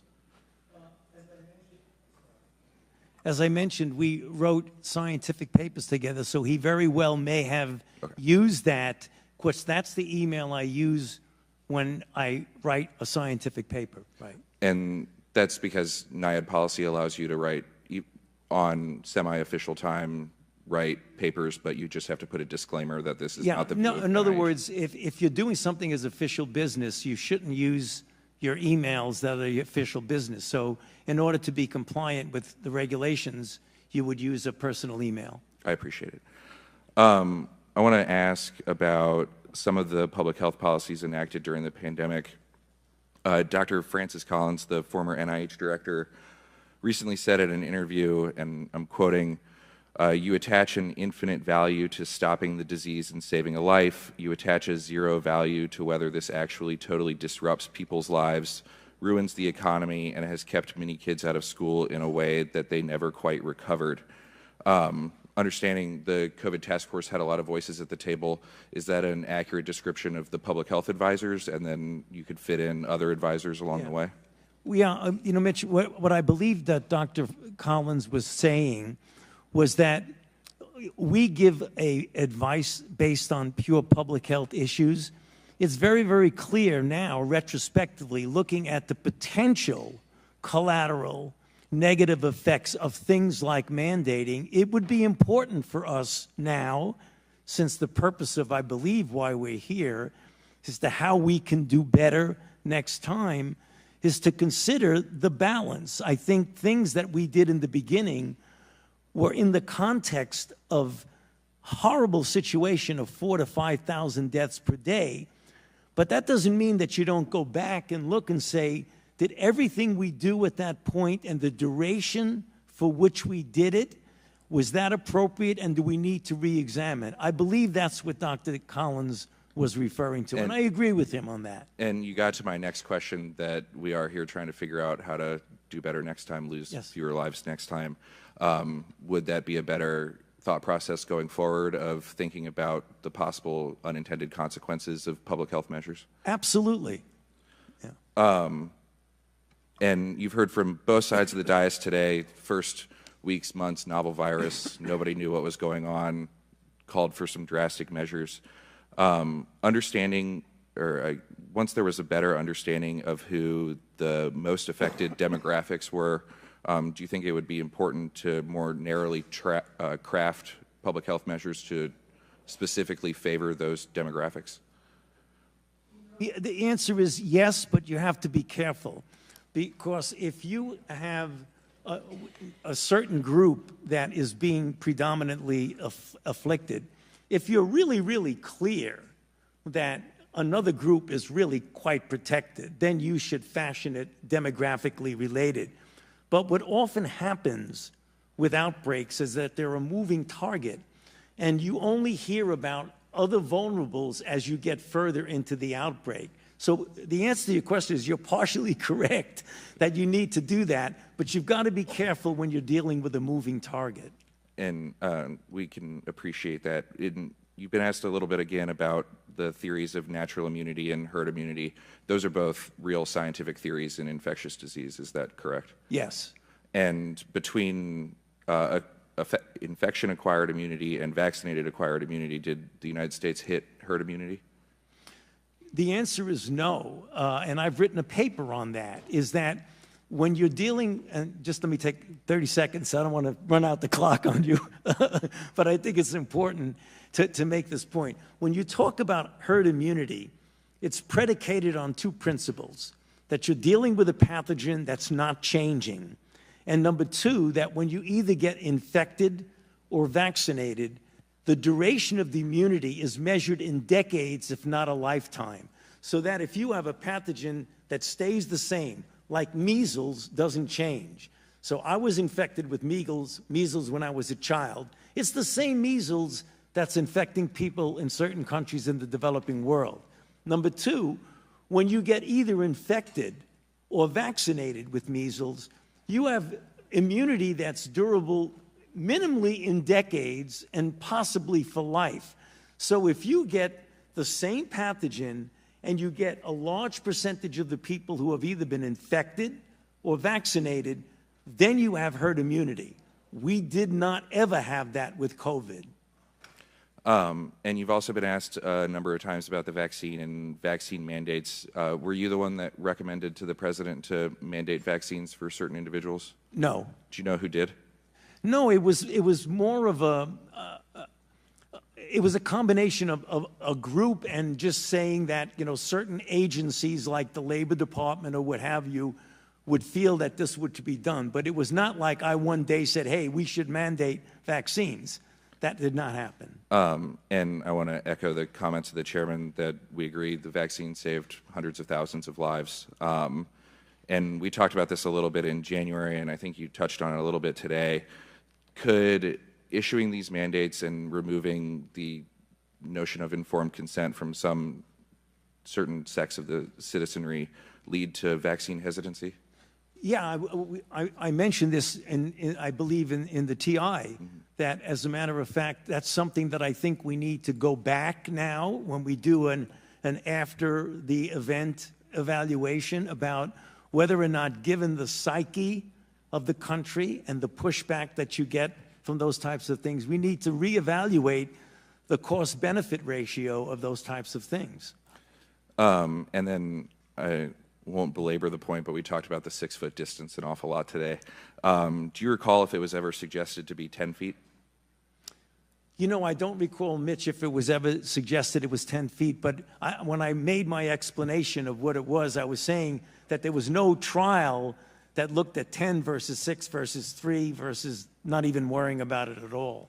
And you said today that there were discussions at the White House about the 6-foot rule. You don't recall if it was discussions about whether or not it should be 3 or should be 10 or should be 6? You know, I don't recall, Mitch, what the exact discussion was, but as I've said in response to multiple questions, what we had, the CDC was said that on the basis of their evaluation, which was based on the droplet approach, that 6 foot would be to go. And since there was no clinical trials going one way or the other, that's why it was accepted by the group. And then it hasn't been a large topic today, and we talked about kind of, again, the many unknowns in early 2020. Schools were closed through the semester. Some schools reopened for the fall semester. Some remained closed going through into 2021. Looking back, are there current academic ramifications of remote schooling or kids not being in school? I think there have been a number of, I know, that there have been a number of studies to show that there are lasting effects, at least up to this point. They tend to attenuate over time, but there have been substantial negative effects on learning and on children when you keep them out of school for a prolonged period of time. Have you seen any studies suggesting physical health ramifications? I haven't seen physical health ramifications. Mental health? I believe that there are some that show psychological issues that relate to keeping kids out of the environment, of the social environment of the school. And I apologize for bouncing around. We don't have 14 hours with you today. I've got 30 minutes, so I'm going to... I'm so sorry about that. I'm going to move quickly. Yeah. Again, across the dais, both sides of the aisle, a lot of questions on the origins of COVID and finding out the origins and how that could better lead to both protecting against spillover and wildlife trade, but also increased biosafety standards. As you sit here today, is it possible that COVID-19 was the result of a laboratory-related accident? Oh, absolutely. And like I mentioned multiple times, I keep an open mind. I feel, based on the data that I have seen, that the more likely, not definitive, but the more likely explanation is a natural spillover from an animal reservoir. But since there has not been definitive proof one way or the other, we have to keep an open mind that it could be either. And based on that answer, I think, is the hypothesis that COVID-19 accidentally leaked from a lab a conspiracy theory? No, I mentioned that several times. Conceptually, the concept of it is not a conspiracy theory. We've talked a little bit about the proximal origin of SARS-CoV-2, the paper authored by Dr. Anderson. It came to two primary conclusions, and I'm quoting, "Our analysis clearly show that SARS-CoV-2 is not a laboratory construct or a purposefully manipulated virus, and we do not believe that any type of laboratory-based scenario is plausible.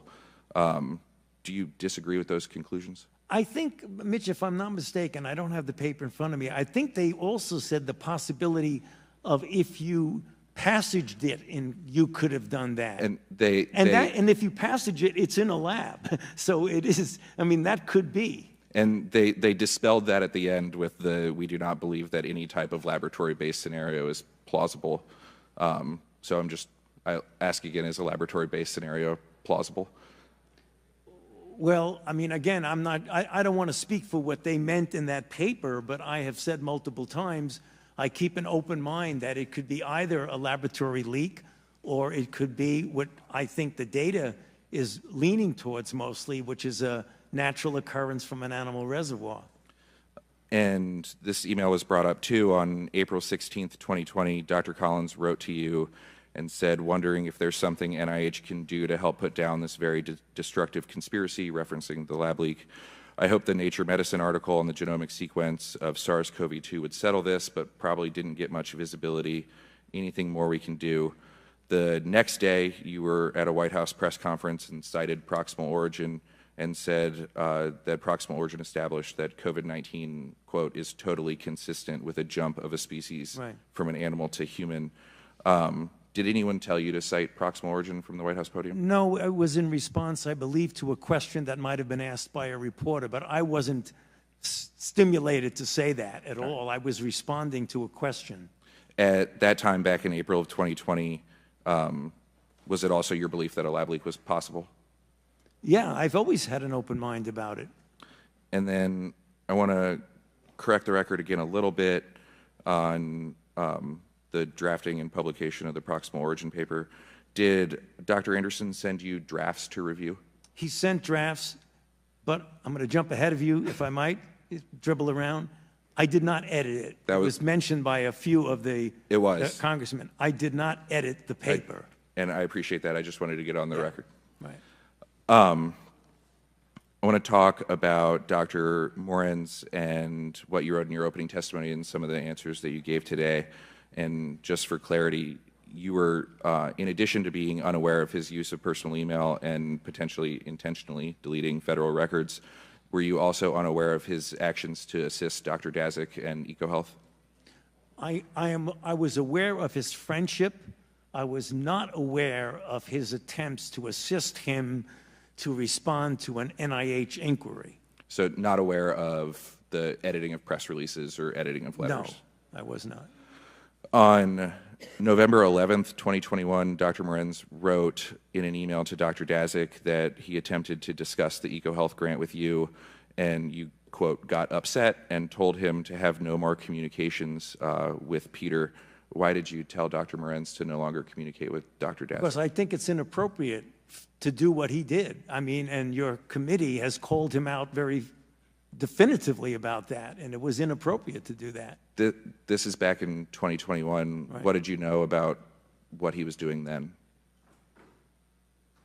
I didn't know exactly what he was doing, but I don't think it's inappropriate for people to be communicating and helping a grantee in a response. I didn't know exactly what he was doing, but I didn't think it was appropriate. When did you testified to Chairman Griffith, or excuse me, Chairman Comer, that you knew about the compliance issues later on with EcoHealth? When did you first become aware? I became aware during briefings by my staff in preparation for congressional hearings well after the fact where the compliance issues actually happened. I mean, I didn't know, as I've mentioned to you in the TI pitch, I didn't even know the grant existed before the outbreak. And then finally, when there was this issue about congressional hearings, I needed to know, what is this grant? What are we doing with it? And are there any issues? That's when they said there was a compliance problem of the 4th year versus the 5th year progress report. Some of the other emails from Dr. Morin's, I just want to read into the record and ask you if his recollection is accurate.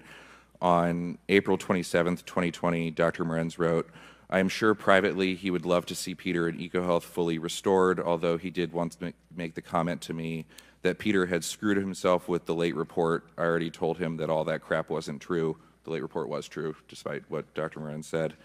On April 21st, 2021, Dr. Morenz wrote that he was sure you would do anything you could to restore the funds to EcoHealth. On June 5th, 2021, Dr. Morenz wrote that you were working behind the scenes to undo the damage to EcoHealth. On October 21st, 2021, Dr. Morenz wrote, Peter, I had my regular meeting with Tony this morning. He immediately inquired about you and several times asked how you were doing. He used a lot of colorful language about the situation with attacks on EcoHealth. On October 25th, 2021, Dr. Morenz wrote that you were trying to protect EcoHealth.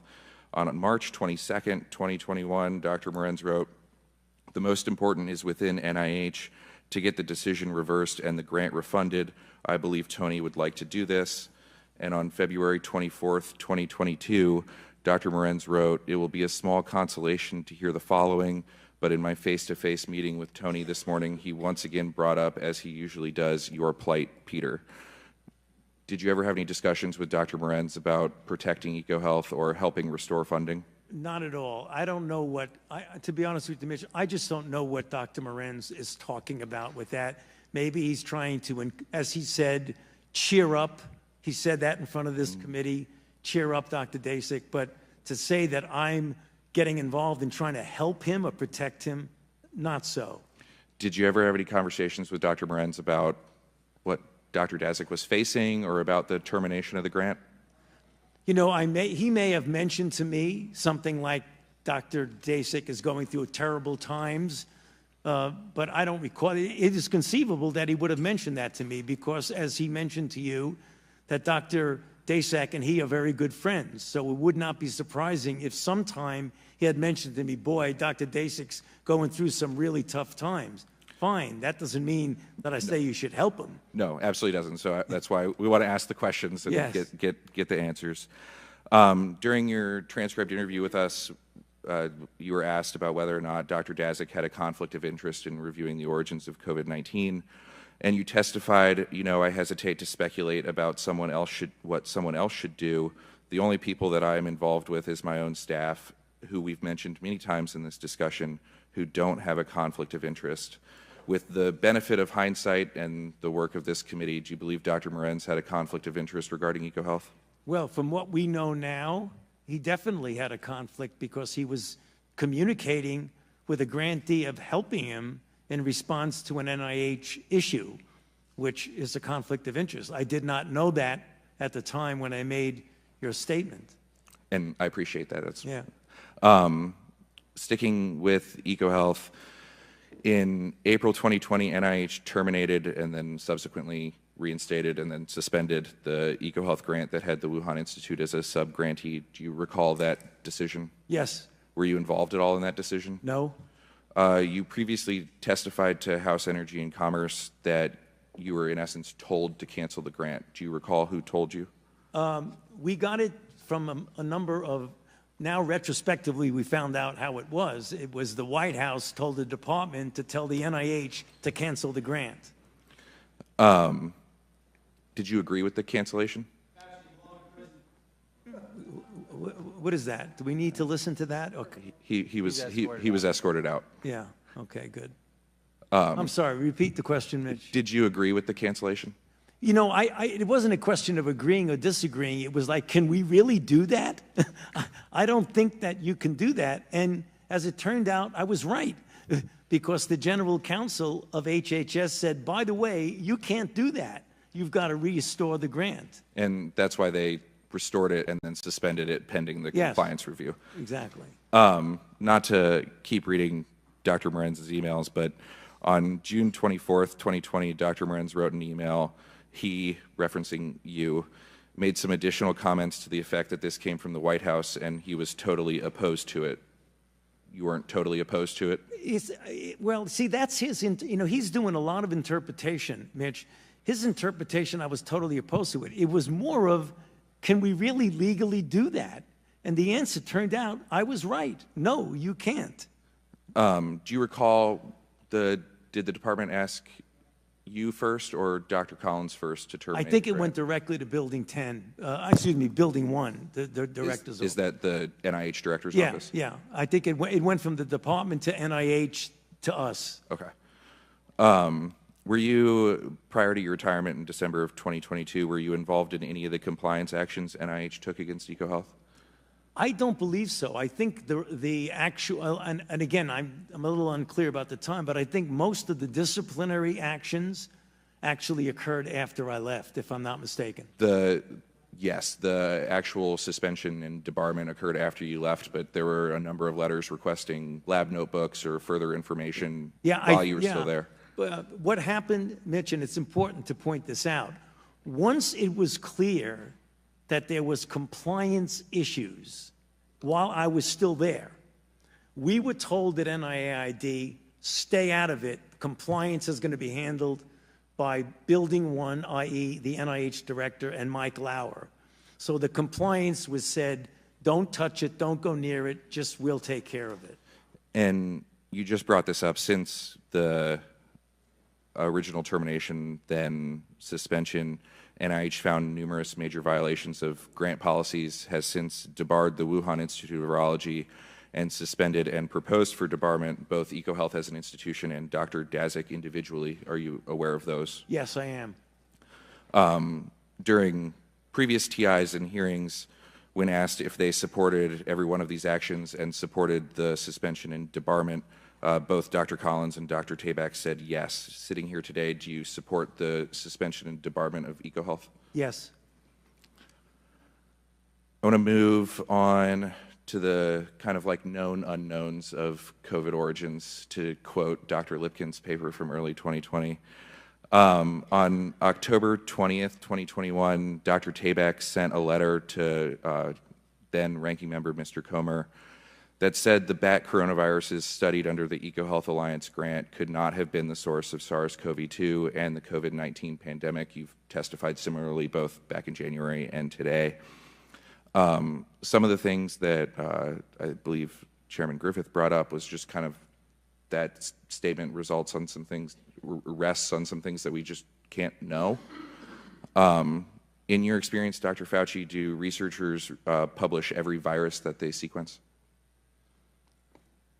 No. I mean, I think researchers don't always publish every single thing they do. Do they routinely publish every experiment that they conduct? I'm sure there are people who don't publish every single experiment that they do. And then is there a lag time between the sampling, the analysis, and the publication? Yeah, I mean, publications often take months before they come out. Is it possible, if not plausible, that EcoHealth and the Wuhan Institute of Virology have samples from between 2020 when they originally published a paper, or excuse me, 2015 when they originally published a paper with all of their samples, and now that are unpublished? Sure, it's possible, but Mitch, I might just throw in there, you can't get away from the fact that the viruses that were studied, that the NIH gave them a grant to study, don't pull back on the fact that no matter what you did with those viruses, they were phylogenetically so different, they could not possibly be the precursor of SARS-CoV-2. And I agree with that. I guess my only point is that you don't know all the viruses they were working with. Yeah, and let's make that clear, because Congressman Griffith asked it, and I answered you quite honestly, that none of us can know everything that's going on in China or in Wuhan or what have you. And that's the reason why I say today, and I've said it to TI, I keep an open mind as to what the origin is.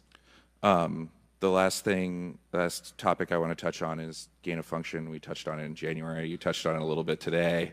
I know the pandemic has resulted, as I'm sure you're aware, with a rather large debate, and including with the NSABB updating their dangerous research policies surrounding gain of function, P3CO, and dual use research of concern.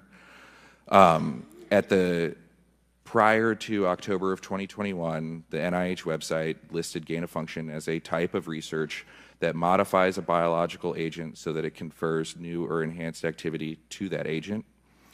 And the P3CO framework that the U.S. government uses to further regulate a subpart of that research that is more dangerous specifically that could cause widespread and uncontrolled death or disease in humans. Putting aside what's regulatory, I agree with you. The P3CO definition is regulatory. Are there types of research that could fall under the broad definition but not the P3CO definition? Well, I believe members on the minority side have mentioned that. Influenza is a gain of function to a virus to make it grow better in eggs. Making an E. coli manufacture insulin is telling the E. coli to do something it wasn't able to do before by mutations. Of course that's the case. So in kind of the Venn diagram of this research, something could fall under gain of function without falling under further regulation. I know where you're going, and you're not going to get there, but go ahead. According to EcoHealth's Year 5 progress report, they facilitated an experiment in Wuhan that had 7 mice infected with Wuhan Institute of Virology 1 as the backbone. 5 survived. Then 8 mice were infected with a chimera of WIV1 and the spike from another virus, and 2 survived. In EcoHealth's own words, these results suggest that the pathogenicity of that full-length chimera is higher than others. Right. You were asked today, and it was read back to you a little bit, but on May 16th, just a few weeks ago, Ms. Lesko asked Dr. Tabak, did NIH fund gain-of-function research at the Wuhan Institute of Virology through EcoHealth? And Dr. Tabak answered, if you're speaking about the generic term, yes, we did. Right. On May 11th, you were asked a similar question, and you answered the NIH has not ever and does not now fund gain-of-function research at the Wuhan Institute of Virology. I'm going to ask it, and you can answer it how you want to answer it. According to the broad definition of gain-of-function research and the definition Dr. Tabak was testifying pursuant to, did NIAID fund gain-of-function research via EcoHealth in Wuhan? The broad definition of gain of function, in my mind, is not applicable here and does nothing but confuse the situation. And that is the reason why, after 3 years of deliberation by the bodies, including the NSABB, as well as the national academies, it was decided to make an operative and regulatory definition. If you hearken back to the original broad definition, it does nothing but confuse people. And that's why every time I have mentioned gain of function at the Senate hearing with Senator Paul and the TI, and today, the definition that I use is not my personal definition. It's a codified, regulatory, and operative definition made by a body that has nothing to do with me. Thank you, Mr. Chairman. I yield back. I now recognize the minority staff for not longer than 30 minutes. Dr. Fauci, nice to see you. We've covered many different topics today. We just want to make sure that you have the opportunity to provide your full perspective on any and all of them. Is there anything you'd like to add, clarify, or say about any of the topics we've discussed here today?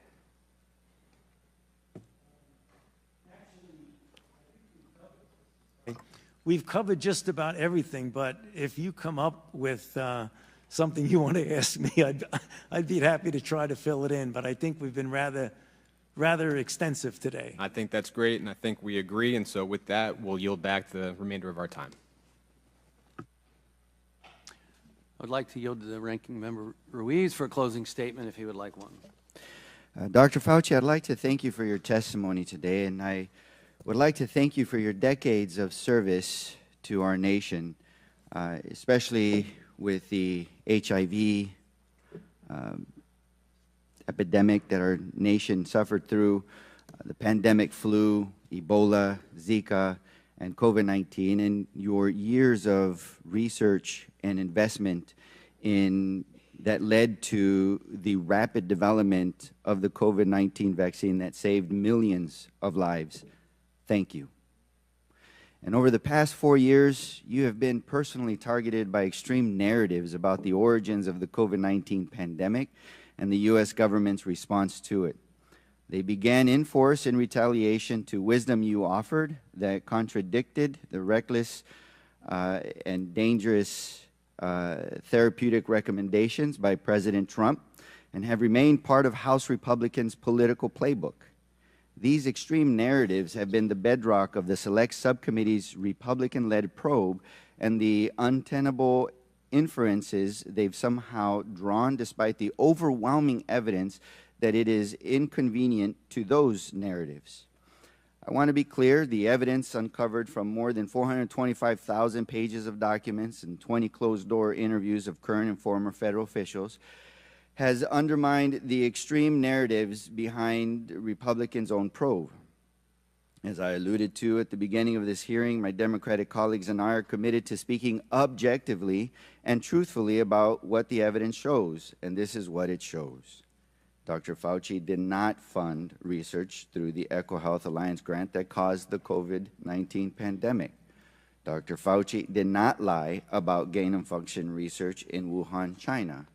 Dr. Fauci did not orchestrate a campaign to suppress the lab leak theory. These findings are apparent from the evidence. In fact, this much was clear by the time of Dr. Fauci's 2-day transcribed interview this past January. In the 5 months since, the Select Subcommittee has conducted several more closed-door interviews and reviewed several thousand more pages of documents. This additional evidence in Dr. Fauci's testimony today has only made Republicans' claims less plausible and more preposterous. And when I was named ranking member of the Select Subcommittee, I made a commitment to follow the facts in objectively analyzing the origins of the COVID-19 pandemic. The Select Subcommittee is to meaningfully improve our nation's preparedness for future pandemics, then we must take an objective approach to the factual and scientific evidence available to us. The origins of the COVID-19 pandemic remain uncertain. I would like to remind my Republican colleagues that that uncertainty is not an opportunity for them to author fiction for partisan gain. It could have been a lab leak, and it could have been an animal transmission. And at the cost of meaningfully advancing our understanding of COVID-19's origins, Republicans have levied extreme allegations of creating SARS-CoV-2 against Dr. Fauci. The result is that Republicans' own probe has failed to shed any additional light on a central question for our Select Subcommittee. In fact, we're actually entering the 4th quarter of this Congress and this Select Subcommittee on Corona's pandemic. And what have we focused on? It's not an objective investigation on the origin as either a lab leak or animal transmission. We have spent the vast majority of time, like in this hearing, with Republicans trying to prove that Dr. Fauci and Collins funded research through EcoHealth that created the SARS-CoV-2 virus. And in order for that to be true, it is dependent on proving the lab leak theory to be true. So it has not been an objective investigation as to whether or not the virus came from a lab or an animal transmission in order to prevent and prepare for the next pandemic. It has been to push this narrative. And this hearing is their climax, their star witness to finally prove their narrative. And they did not do so. Instead of focusing on solutions like fortifying our public health workforce and infrastructure, securing domestic supply chain of vital public health equipment and medications, or equipping schools, churches, synagogues, mosques, businesses to safely stay open during the next deadly novel viral pandemic. Instead, they focused on accusations without evidence. And it seemed like even though the evidence was there that the accusations were false, it didn't matter.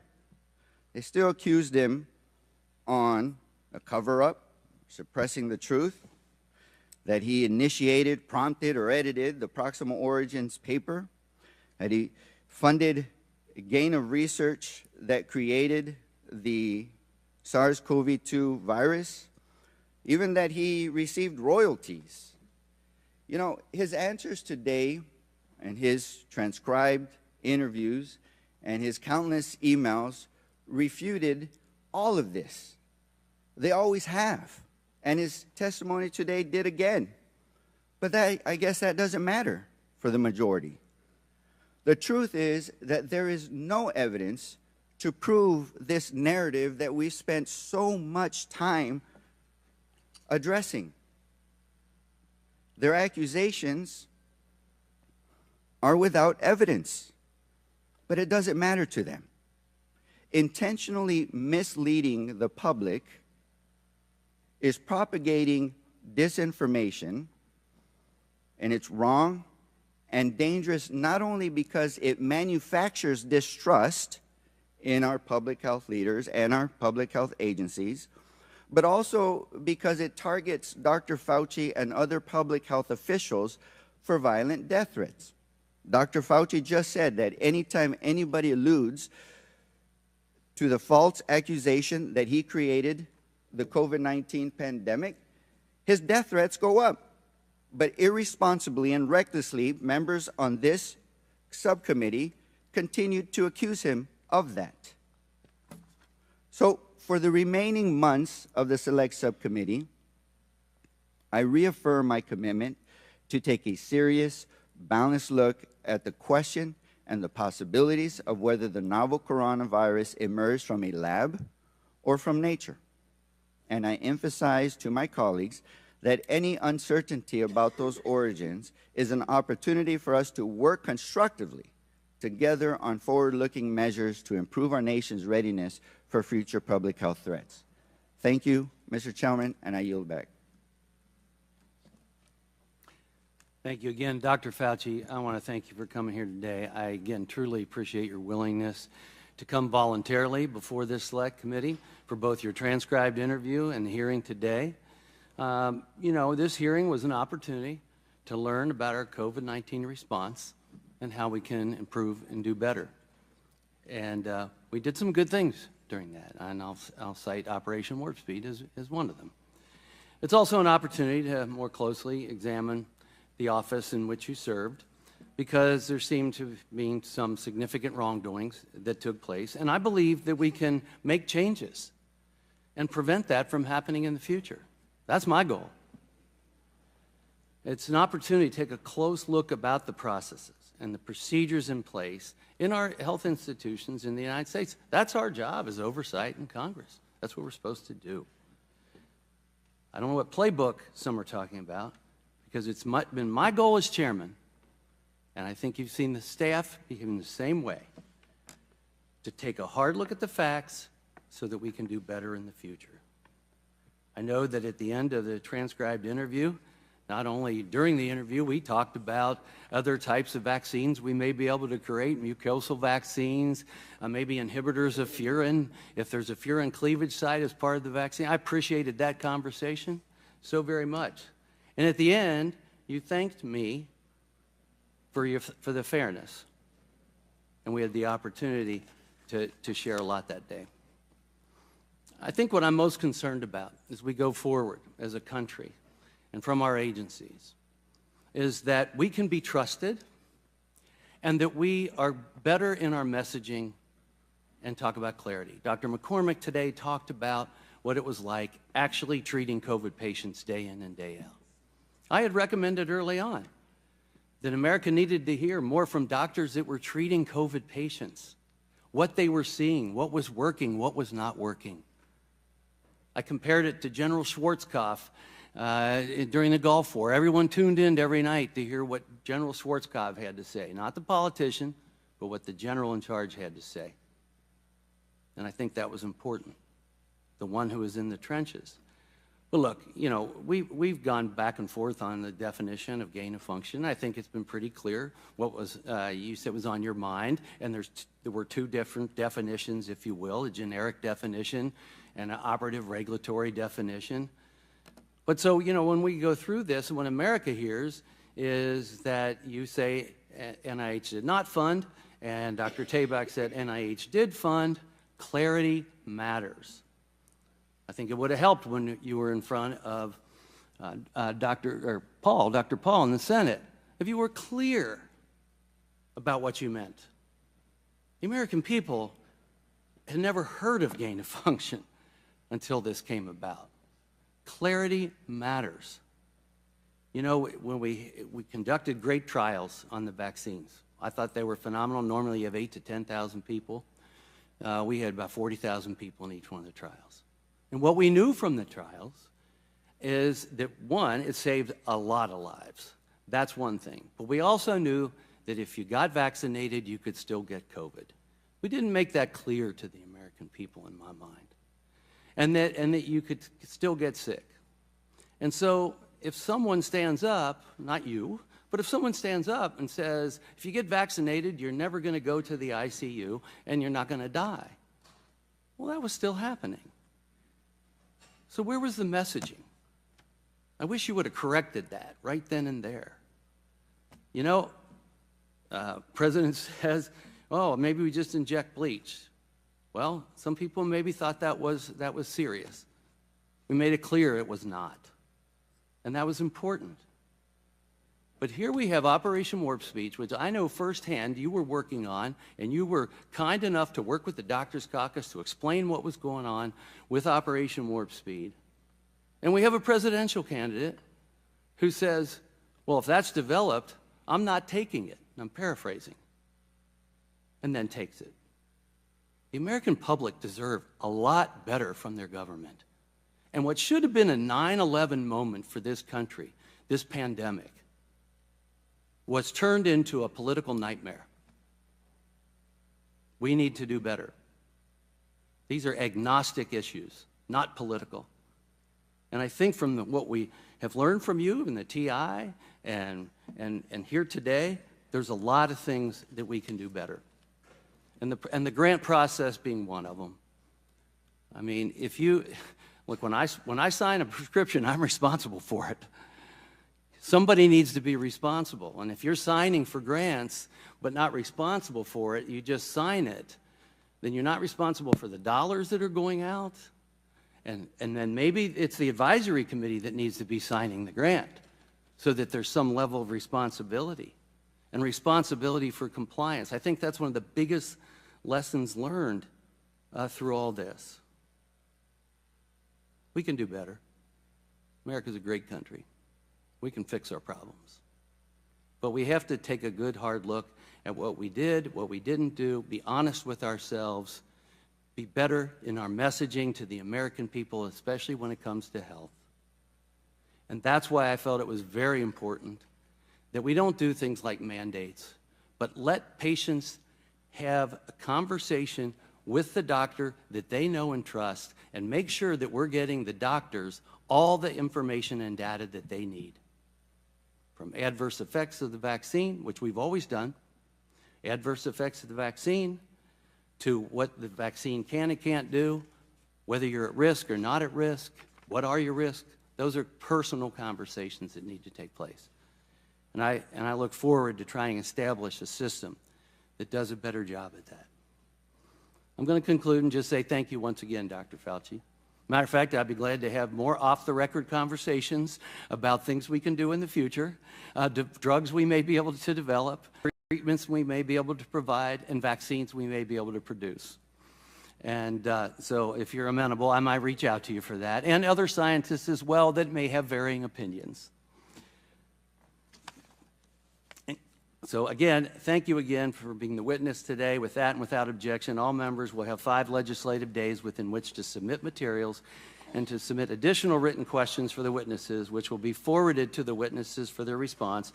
If there's no further business, without objection, the Select Subcommittee stands adjourned.